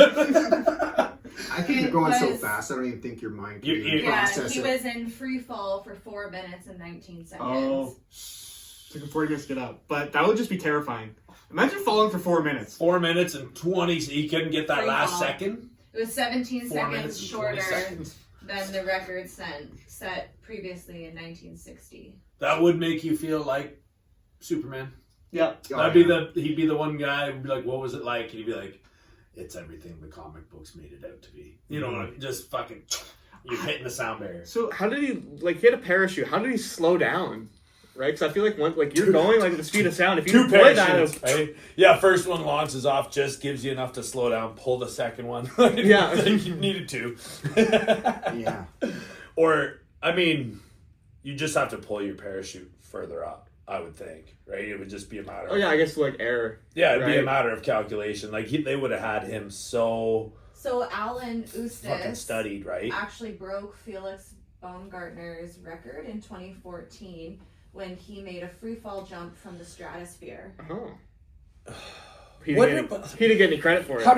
How do people just like take me up to the take me up to the edge of the stratosphere? And I'm gonna jump. I got something to prove to everybody. I'm gonna just jump. Fuck it. What's your problem? His jump lasted 15 minutes. Yeah. What? 41 kilometers up. So he fell from. But was it free fall or was it oxygen assisted? No, it had to be oxygen. Like, he had to be able to breathe because no air up there. Well, like, yeah, they fed him oxygen to the point where he jumped? I think he was, like, in a spacesuit. Oh, yeah. They don't jump naked. All of them are in suits. Well, I would hope not naked. That would be fucking wild. That'd be way more fun. Yeah. This is going to be entertaining with a big splat at the end. Yeah. Fucking... I got a proposal for you. Sometimes you're the bug. Sometimes Red Bull, you're the hear me out. I'm going to get naked. I'm just going to go for it. You got me, right? Yeah. Hey, guys, you ever been up to the stratosphere naked? Hold my beer. They both jumped with suits on. Yes. Okay.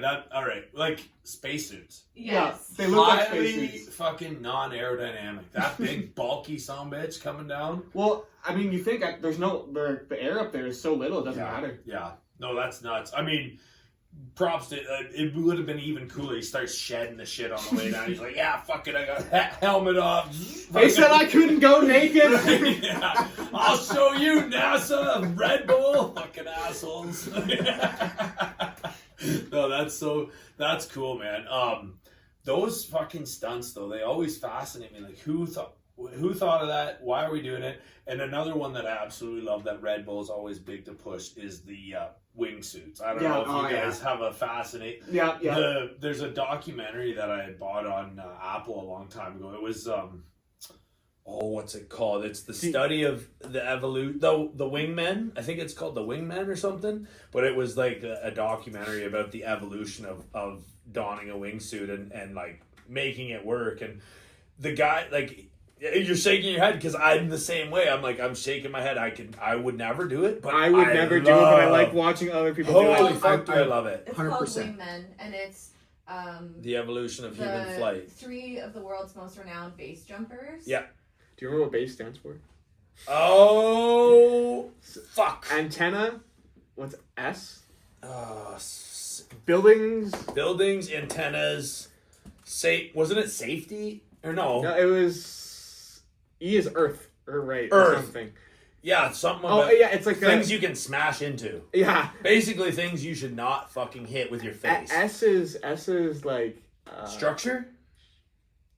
What is it? Say it. Spans. Right. Buildings, antennas, spans, Earth. I like Earth. I like E. Earth. Yeah, don't hit that. So spans like bridges. Yeah. Right. Overpasses. Pete. But what about the guys that do free climbing?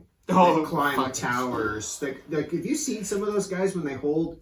And then they they're like upside down, one-handed chin up with like they tied their shoelace to the thing and they're hanging there. But they're not like base jumpers and thing, right? They're going up and they're gonna jump. Yeah.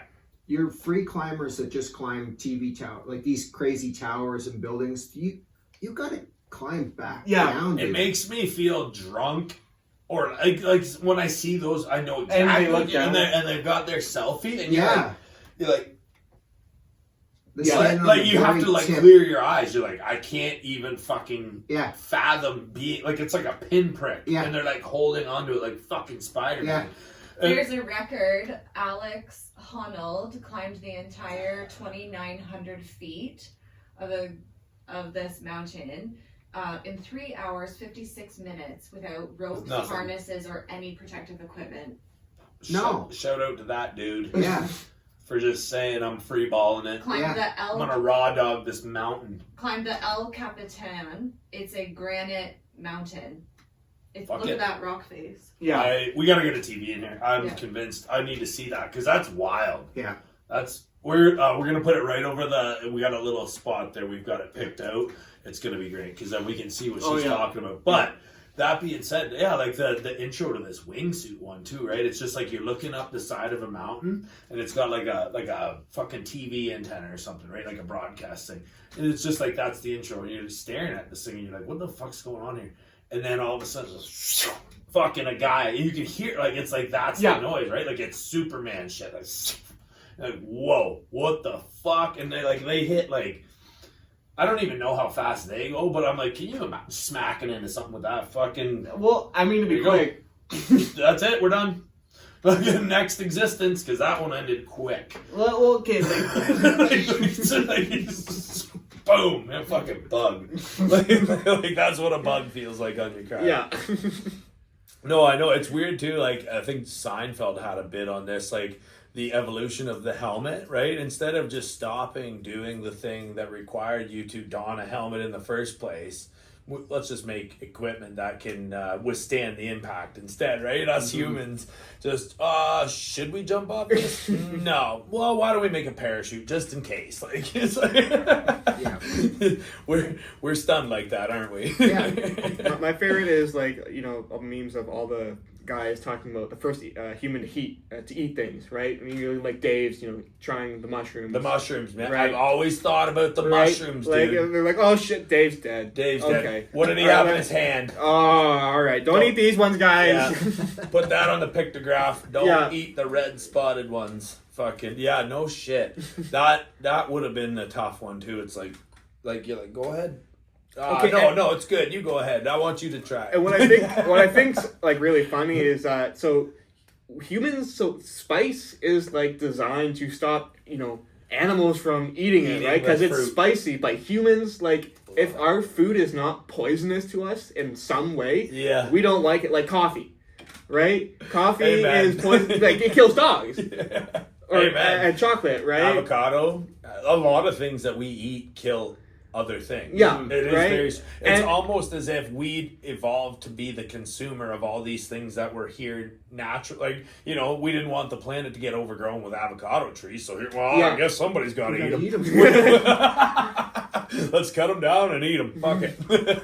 Exactly. No, it's funny. That's funny because it's like I'd never really thought about the poisonous aspect of things too. That's a very interesting one. But even like the cooking of meat. Yeah. Right, and like. Who established each temperature for each thing?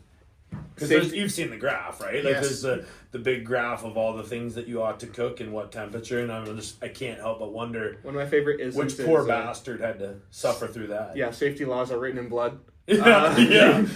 Well, the early bird gets the worm, but the second mouse gets the cheese. Exactly. Right? So but there's people that can eat raw things, and their system can do it, like raw chicken, like. Their system can do it. That's the weird part about dogs' diets too, right? Like if your dog's not used to raw, it'll fuck it up, right? Like it can be very, very deadly for your dog to just switch it to raw food one day. But a dog that only eats raw meat is just like apt to be supremely healthy. It's good to go. It's kind of like, oh, this is how it's supposed to be. Because certainly in nature there was no fucking dry kibble. It would have been raw and it would have been probably nasty. So it's just. That is a very weird part about how like some people are built for it. Yeah. Just give me that sashimi, give me that fucking whatever. And other people, you give them something that's like a little bit off, and they're fucked for days. Yep. They got taken down a fucking notch. Yeah. It's cool. It's an interesting thing. Yeah, and so these are the guys that, the difference of the people making the pictographs of what not to eat and the people eating them. Right. The adventurous motherfuckers are all dead. What is your favorite food? Oh, I think I know, actually. Well, I know what your favorite thing to make is, anyways. I love wings, man. I was going to say, those jalapeno poppers. Right, those are so good. But buffalo dip. But I just love wings. Yeah. I feel like they're classic, right? You can't go wrong. Pete, what do you got? What do you like? Favorite thing to eat? Yeah. Top of the list. Something you're hitting up every time if you got the option. No, there's really nothing that's... Nothing that like... go to... You gotta switch it up. You got like a preference though on days? No. Because people tell me like favorite food and like people mean like your favorite food, you could eat it every single day. Right, but I'm like, that's not realistic. I don't think I could eat any kind of food every single day. Amen to that. Amen. The only thing that I could eat every single day, and I do eat every single day, is meat. Yeah. That being said, I still have to switch it. Right? So you couldn't be like, I couldn't say, I eat a fucking steak a day. That's a lie. Yeah. And even like, I do eat eggs every day. Are they the same? Fuck no, it's got to be fried one day, scrambled the next, because it is variety is that spice of life. Right, and when we don't get that, when we don't get something different, we don't get that poison. Like we think it's boring. We think our food's bland. No, I lie. What do you got? Chicken, rice, broccoli. I could do it every day. Every day? I did it every day for years. Every day. Now, would you switch up that chicken? Would you go... It was always the same, just straight up chicken breast, a bit of spice, straight Fair up enough. broccoli, but regular brown, like rice, nothing exciting. There's value in that, though, too. If you're a person that does enjoy that and all you want to do is cover your base nutrition, man, fuck that's great. It's just consistent. Yeah. Right? Yeah, I bet you that made you, like... very, very healthy in that time, just consuming that, because you were right into your hitting the gym, right? Like you were very, very much heavier than you are now. Is that correct? Correct. Yeah. So just bulking up with that stuff, and that would keep you bulky too. Yeah. Fuck yeah. Fuck yeah. That's awesome, boys. I love food. Yeah, I don't know what I would eat every day. Yeah, I don't have anything that I would say. Like if somebody said, "Oh, this is going to be your last meal, what would you have?" That's a good question. I wouldn't have anything that I would just go, "Oh, I'm definitely having this." I have nothing that I would prefer more. Yeah, I think if that was me, last meal, she's going to be a biggie Because it might be the one where I just fucking die. That's what I mean. Fuck it. I'm just going to go till I die. Yeah. What would you do? So, like, last meal, I'm like, bring on the lasagna, chicken wings. I'd have some burger. I'd do some pasta. We'd get a couple different types of pizza, pulled pork sandwiches, coleslaw, fucking Caesar salad. Like, I'd just go lobster. I want a bunch of different types of lobster. But they're giving you one actual meal that has, right? All right, she said it. Just a meal. It probably actually would be lobster. Lobster? Yeah, because that's just a night.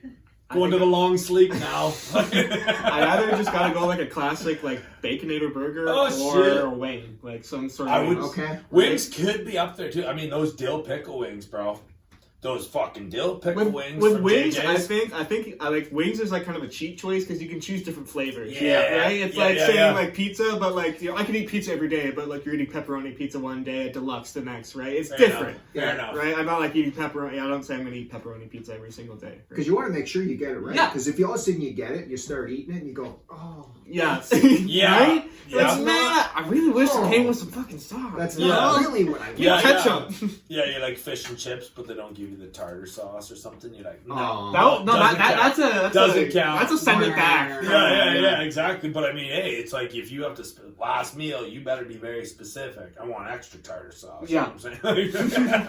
Some of the unique wing flavors. Let's hear I've them. never heard this one before. Chicken and waffles. It's I crispy chicken wings with a sizzling waffle pancake batter around it or something. I would just do chicken wings and waffles. That's a great idea. That is. Dr. Pepper That's a great wings. idea. Ooh. What's that? How do you do that? You like Dip them in. It's my guilty pleasure. I shouldn't say that I like it because it's fucking cough syrup and with carbonation. You saute a mixture of garlic, ketchup, tomato paste, yellow onion, Worcester. Everyone, let's try it. Let's all try it. Yeah. Chili powder and a can of Dr. Pepper. That sounds fucking wild. But I would do it. We're gonna try it. Yeah, we would try it. I would try it. Yeah. Or bacon wrapped wings. That would be 100%. That's like a given, really. Yeah. Bacon on anything. It makes it better, right? Yeah. Blueberry barbecue. Oh, I'm kind of, I'll be into that. I'm kind of down with that. I'm fucking so down with that, man. That JJ spot really got me thinking, like, more about the different styles of wings and whatnot, because it's, once we got the dill pickle wings, that one, I'm so sad, you know. I know. Right? It's forever in our hearts. Shout out to Vinny's Pizza in Stratford because they do the dill pickle pizza. And I'm cool with that. I'm a dill pickle guy. Dill pickle pizza is okay, but it's not something that you're gonna have. I wouldn't order it. It's not my last meal. Slices. What's your pizza orders though?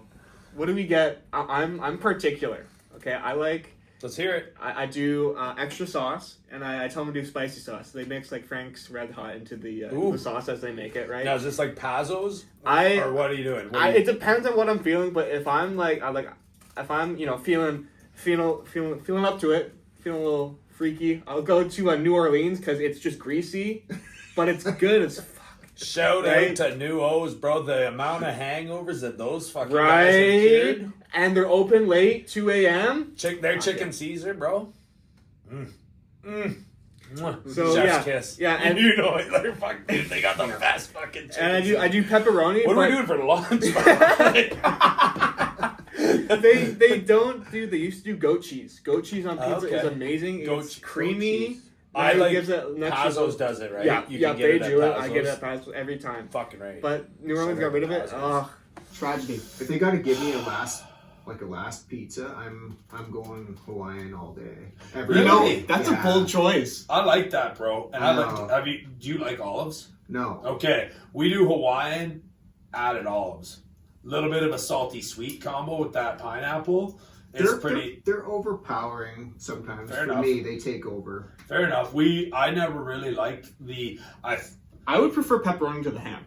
That's my thing with Hawaiian. You could do that. You could swap. Yeah, 100%. But I would, that would be my finish. The Hawaiian pizza was created by Sam Panopoulos in Chatham, Kent, Ontario. I knew it was like, wow. Shout out to the Chatham, Kent boys. All right. That's fucking what's up. Hey, right. do you remember where a Caesar salad originated? Oh, God. Since we're on that, I couldn't remember base jumping. Can you remember Caesar salad? Because I got that motherfucking locked down.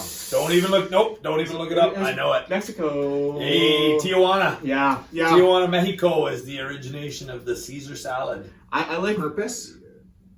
Somebody put anchovies on a salad. Yeah, so that's how it started. She was making Caesar dressing, and that's when she learned they put anchovies in it. She's like, "This is gonna be disgusting, right?" But it was amazing. You need it. Yeah, it's like you need it. Yeah.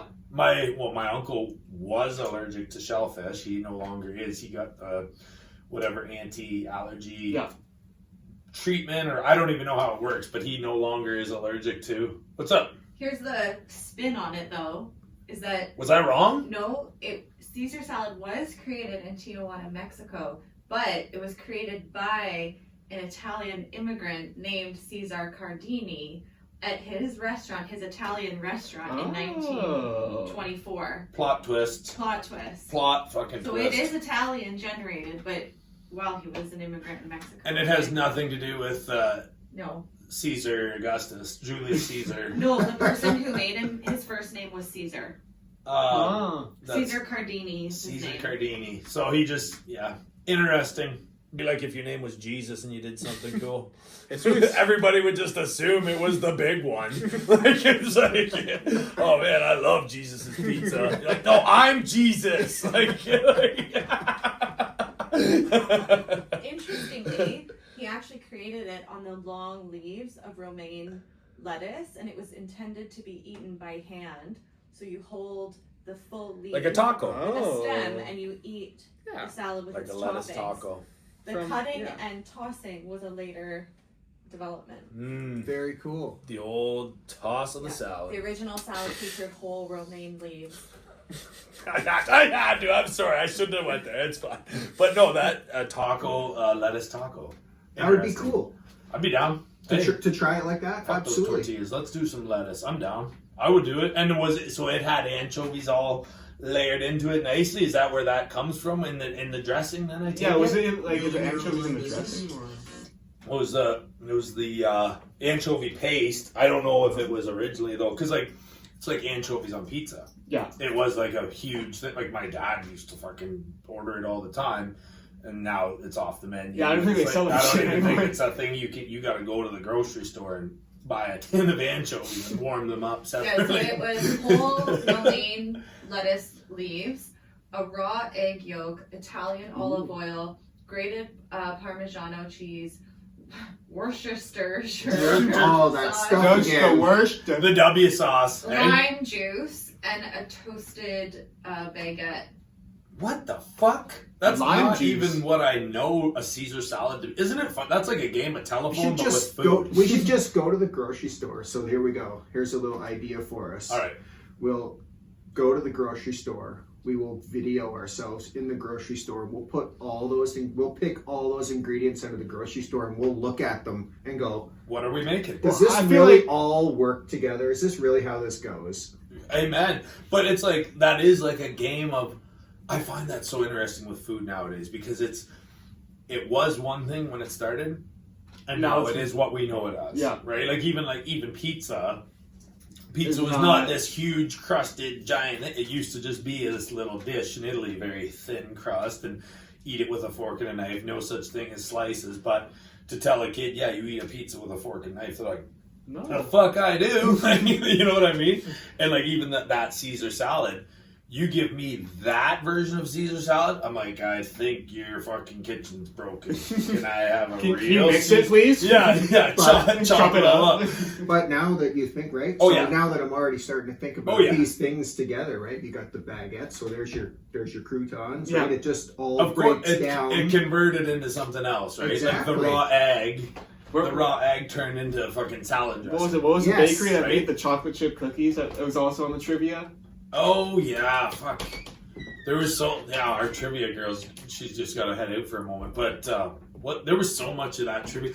That night of fucking trivia made me realize how trivial everything really is. Because when we started talking about like stats from Stratford in 1806. And I'm like, how in the fuck does anybody know any of this, you know? And it got me thinking, like, that's probably going to be everybody who thought they knew anything about me in 100 years, right? Like, you ask a question about this podcast in 100 years, people, I don't give a shit. Fucking, like, right? Like, they're just ask them anything about what happened 100 years ago. Like, I have no fucking idea, and I haven't even thought about it. Like, and I have no idea where I'd get the info, even if, because some stuff, I mean, let's face it. Like, there was stuff that wasn't on the internet. No. Yeah, you can't, some stuff you can't Google because it's just never been quantified. Yeah. It's never been, somebody said, like, even like, well, that was, I guess that was a myth that we debunked, but it was, so the myth went that Pokemon Go was actually designed by a company so that people would go out and geocache locations without having to send someone out to pay them to go, you know, mark this area where the satellite GPS is, and people just walk off with their phone. I'm hunting a fucking Mewtwo out in the middle of the bush, and then all of a sudden, you know, this app or whatever now has all the information required from that little area of land. And I just thought, I guess that was just a myth that somebody came up with, but nevertheless, that was a fascinating one too, right? So do you think that anything somebody tells you that you can't look up is not true? No, absolutely not. Because there's things like there's moral questions. There's some of the opposite too, right? Like sometimes things in a book they're more reputable than whatever you can find online.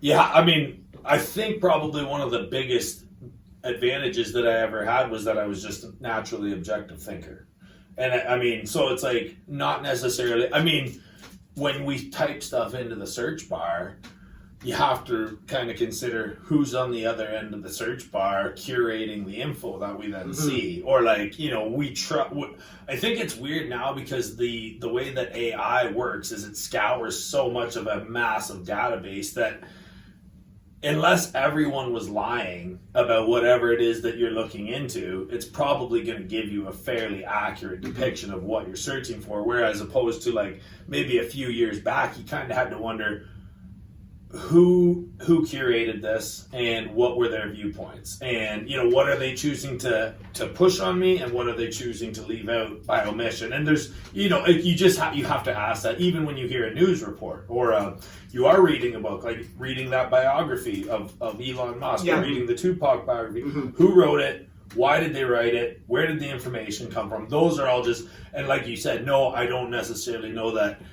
I mean, it helps when you can have like you just type in the question, the query, and you're like, oh, okay, there's the answer. That feels good in your brain, but then at the same time, if you know, what was the population of fucking Mitchell in 17, you know, whatever. Yeah. If it did exist, the information is not there. Yeah. Not quantified. Yeah. So whatever. And it's like that part of it, I often wonder, like, how many animals have existed on Earth that we knew nothing? Like, we don't even have the fossil records because the fossils got destroyed. Well, like dodo birds, right? Like, we got them, like, how many... I always wonder, like, what have we hunted to extinction that nobody remembers anymore, right? I mean, when I bring up the thylacine, people are like, what the fuck is a thylacine? Yeah. But supposedly they were on the Earth until, like, you know, 50 years ago or whatever. Or I don't know if it's ever been... Thylacine, the dodo bird... the great auk, the woolly mammoth, the Atlas bear. But the North American, what was the North American lion? Or North American tiger or something? Yeah, well, what's the one that they just recently recreated? Oh, the dire wolves. Yes, dire wolves. That's it. Yeah, they just brought back dire wolves. Yes. But, like, that's the thing. That's crazy. Like, I do, and then, like, going back further, like, to the dinosaur era. What are some of the ones that existed maybe then that we didn't even get a chance to see their fossils because their fossils were fucking annihilated or whatever? Or what came before the dinosaurs? Was there a, you know, I mean, if life begets life and life was always here, what did it look like? Like, how far back do we go? And, like, I don't try to be naive, but I totally have completely different thoughts about things like that, because when people talk about, you know, these are the pictures and these are what things look like and stuff like that, and I'm going, if you go back far enough, I'm like, how the fuck did you know? Yeah. Amen. Like, even saying, like, dinosaurs were just, they look like reptiles. Scaly, right? Like, we have chickens, and we pretty well know that chickens kind of come from, or descendants of dinosaurs, and they have feathers. So, well, that'd be like to assume that a pterodactyl was a large leathery creature. I'm like, well, the first thing to biodegrade would have been the feathers. Yeah. So synapsids. And then after that, question mark. Synapsids are a mammal-like reptile, and they existed before dinosaurs. So mammals became a mammal-like. When did trees come around? Sharks are older than trees. That's an interesting stuff. Yeah, see some of that stuff. It's like who knew that before to be able to pass that on? Right. How many people has it passed through that we know it today? Yeah, around 350 to 420 million years ago. That's sharks. Trees. That's trees. And then how old are sharks? 500 million. 500 million plus. Yeah. Wow. Sharks are older than trees. Which makes 500 million years though. 450 million. There you go. They got them beat by 30 mil. And that's a huge amount of time. That is a 30 incredibly million long years. amount of time. How many millenniums is 30 million years? That's 30,000? That's Here we go. The math's going. 30,000 millenniums. 30 short? Right? How many? I wasn't paying attention to the numbers. No, 30 million years is how many millenniums? Divided by 1,000. 30 million divided by 1,000. That's 30,000, I think. Yeah. 30,000 millenniums. For which? The difference of time between sharks and trees was 30 million years. 30 million years. Like, we always think of millions in like dollars. The amount of time that would have, like, can you imagine watching that in a time lapse? Watching 30 million years in a time lapse? You would be like, oh, it'd be so fucking cool. I always say that about this room because this room used to be the band room. Mm-hmm. And like even just to watch the inception of the room, right? To watch the walls go up and like the 30-year time span that it's been that this room has been here. It was a girl room, it was a storage room, it was a party room, it was a band room, now it's a podcast studio. To be like if there was like a camera up in that corner that caught the whole 30 years and you got to see. That's what I want to do sometimes with what I work. Just have it set up and just to like just kind of have a memory of my life. I feel like it's weird tracking yourself like that, but you like to work and you like to set up time lapses. Yeah, I have to for work. It's satisfying just watching, from a single viewpoint, watching it all come together. It is. It's like I feel like maybe if we're lucky enough at the end of our lives, we get like a quick fucking recap. You're just like, okay, here's the time lapse. Fucking enjoy. you're like, oh shit, and you just get to see it all. You're like, I did that. That was so cool. Oh, fucking right. Like you just get to see. I hope that's how it goes. Really, I do. Or even better yet, to get to see, like I just said, the whole time. If you were lucky enough to, like, say at the end of this existence, they're like, you want to see how it all actually works now that you live through one. You're like, okay. I feel like the funniest thing would be able to ask questions. Like, I want to know, like, how many bathtubs of pee did I fill up or whatever? Like the staff. Olympic-sized swimming pool. How much, did I get? Was I like... I've got one. I always, and it was, I think it was Mark Freeman was the one who gave me this idea. He said, I wonder how much money has ever passed through my wallet, right? Like if you could see the running total of just the cash that rolled through your wallet, and you might be mortified, or you might be happy. You might be like, oh, you'd be totally mortified. Yeah, you're like, that's 100%. That was it. Fuck, man, that was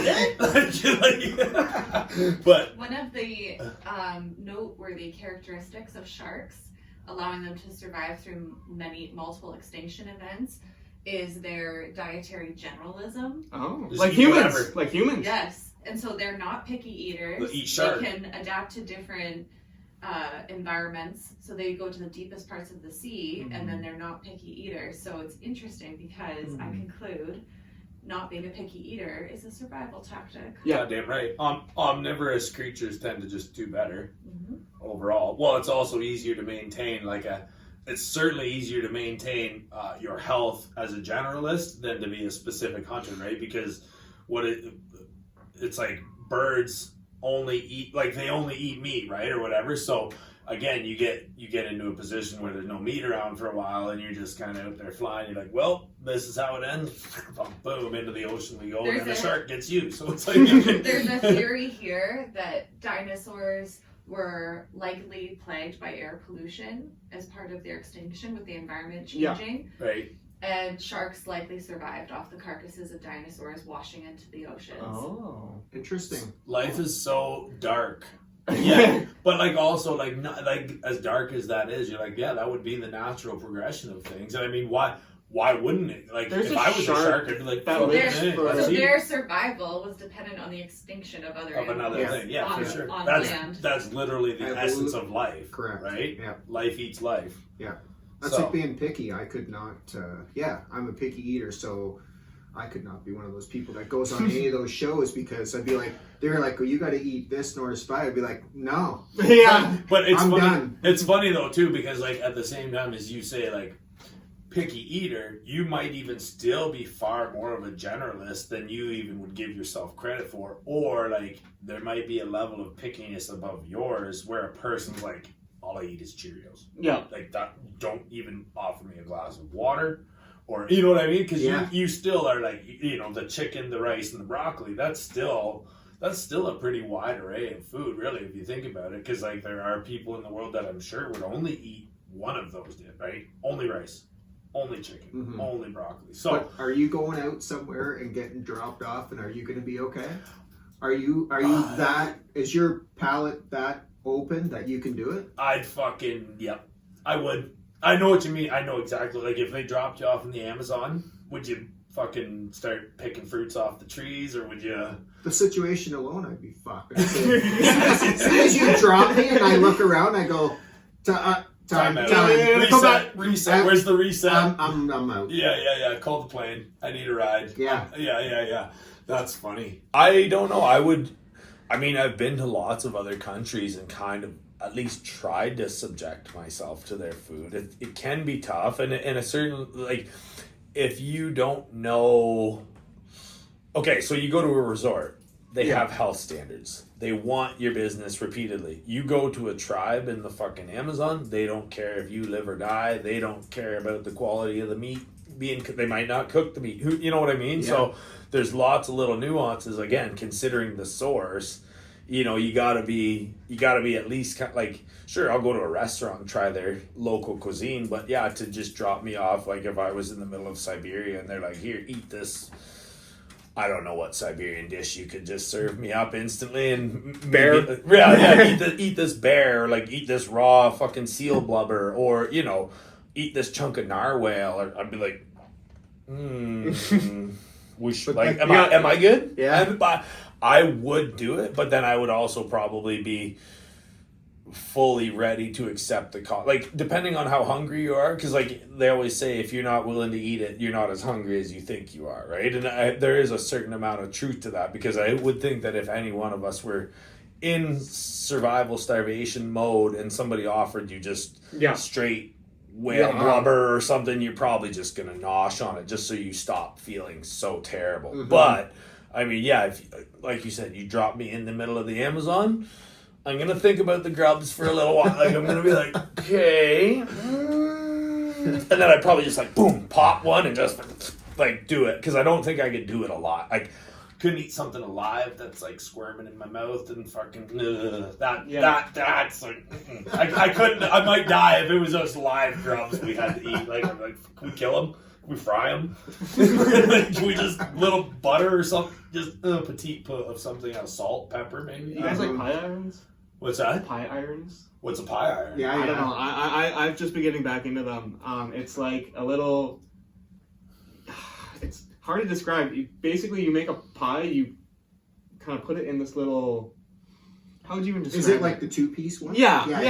You fold it together. Oh, like a sandwich maker? Yeah, but like it's kind of like a panini, and you throw it into a campfire. Okay. Oh, yeah, okay, I got you. I know exactly what you mean. Yep, got it. I just need some pie iron recipes because we made pizza. I made a pizza one for the first time a little bit ago, second time, and it was quite good. But in a pie iron. Yeah. Oh, fantastic. What did you do for us? The smash burgers. Oh yeah.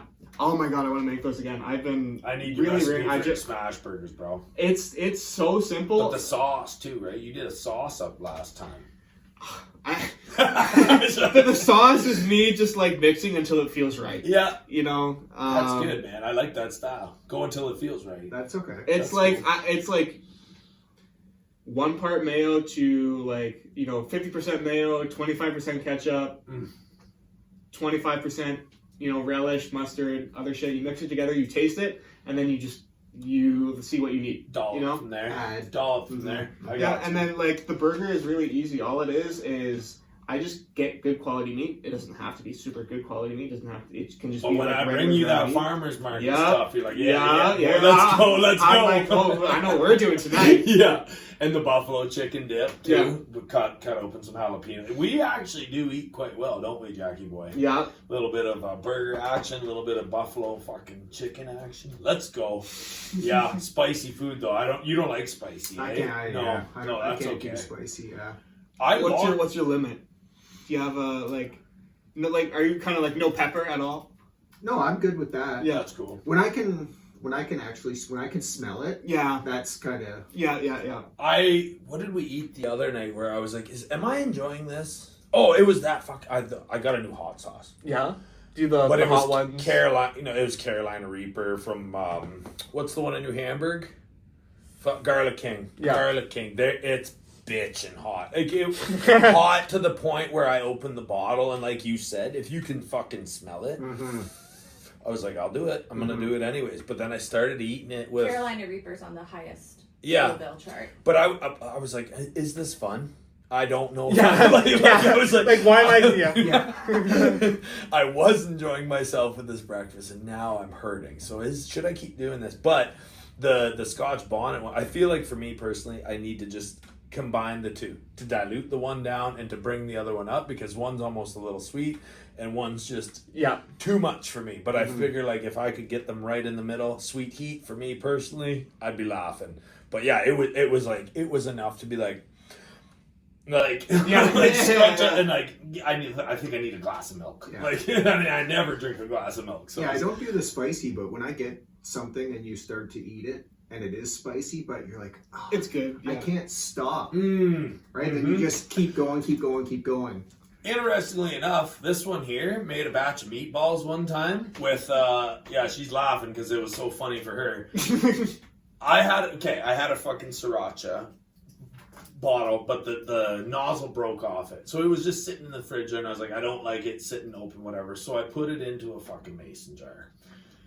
And she just thought I don't know if she thought it was tomato sauce or whatever she thought it was. Marinara. I don't know. I don't know. I don't ask. But she made a very delicious batch of meatballs in the slow cooker one night. And I came home very hungry from work. And I was just ready to dig in. And so away I went. And I think I probably had 3 of these bitches down before you were like, I could even taste it. And then I was like...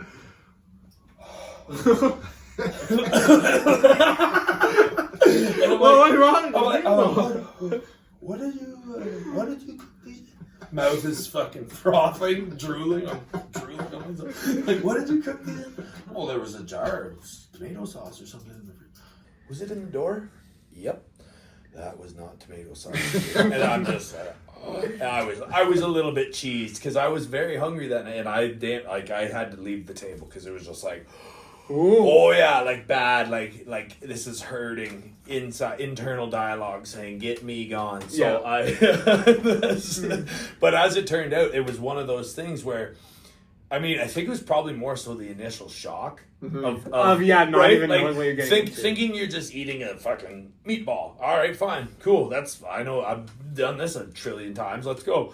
And then the initial shock of like, oh my god, my eyes are watering, my nose is flaring with fireball, and then like, I'm like, what like a panic ensues. I'm like, oh my god, do we need to go to the hospital here? Yeah. So what the fuck, did you just poison me?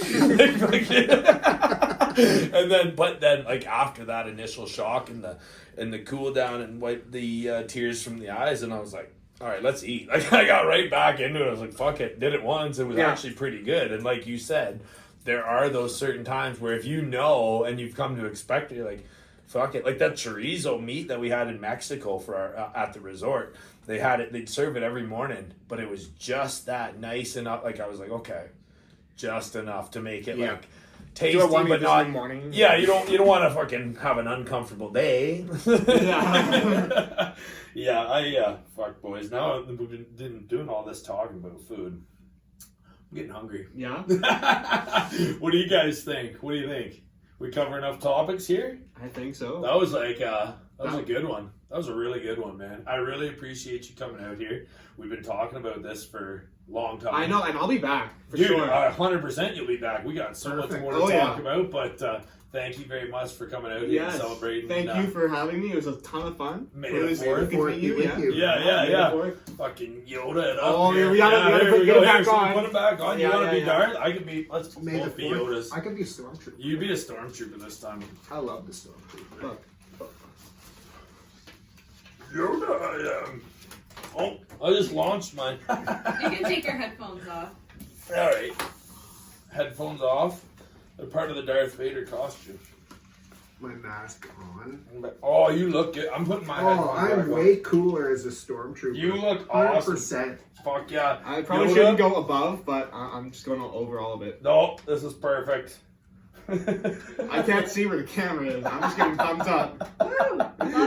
That's perfect. No, I'm the one with no glasses on. I cannot see. You really can't see, eh? Cool. All right, guys. Well, that's it. Right. Thank you very much. May the 4th be with you. Woo!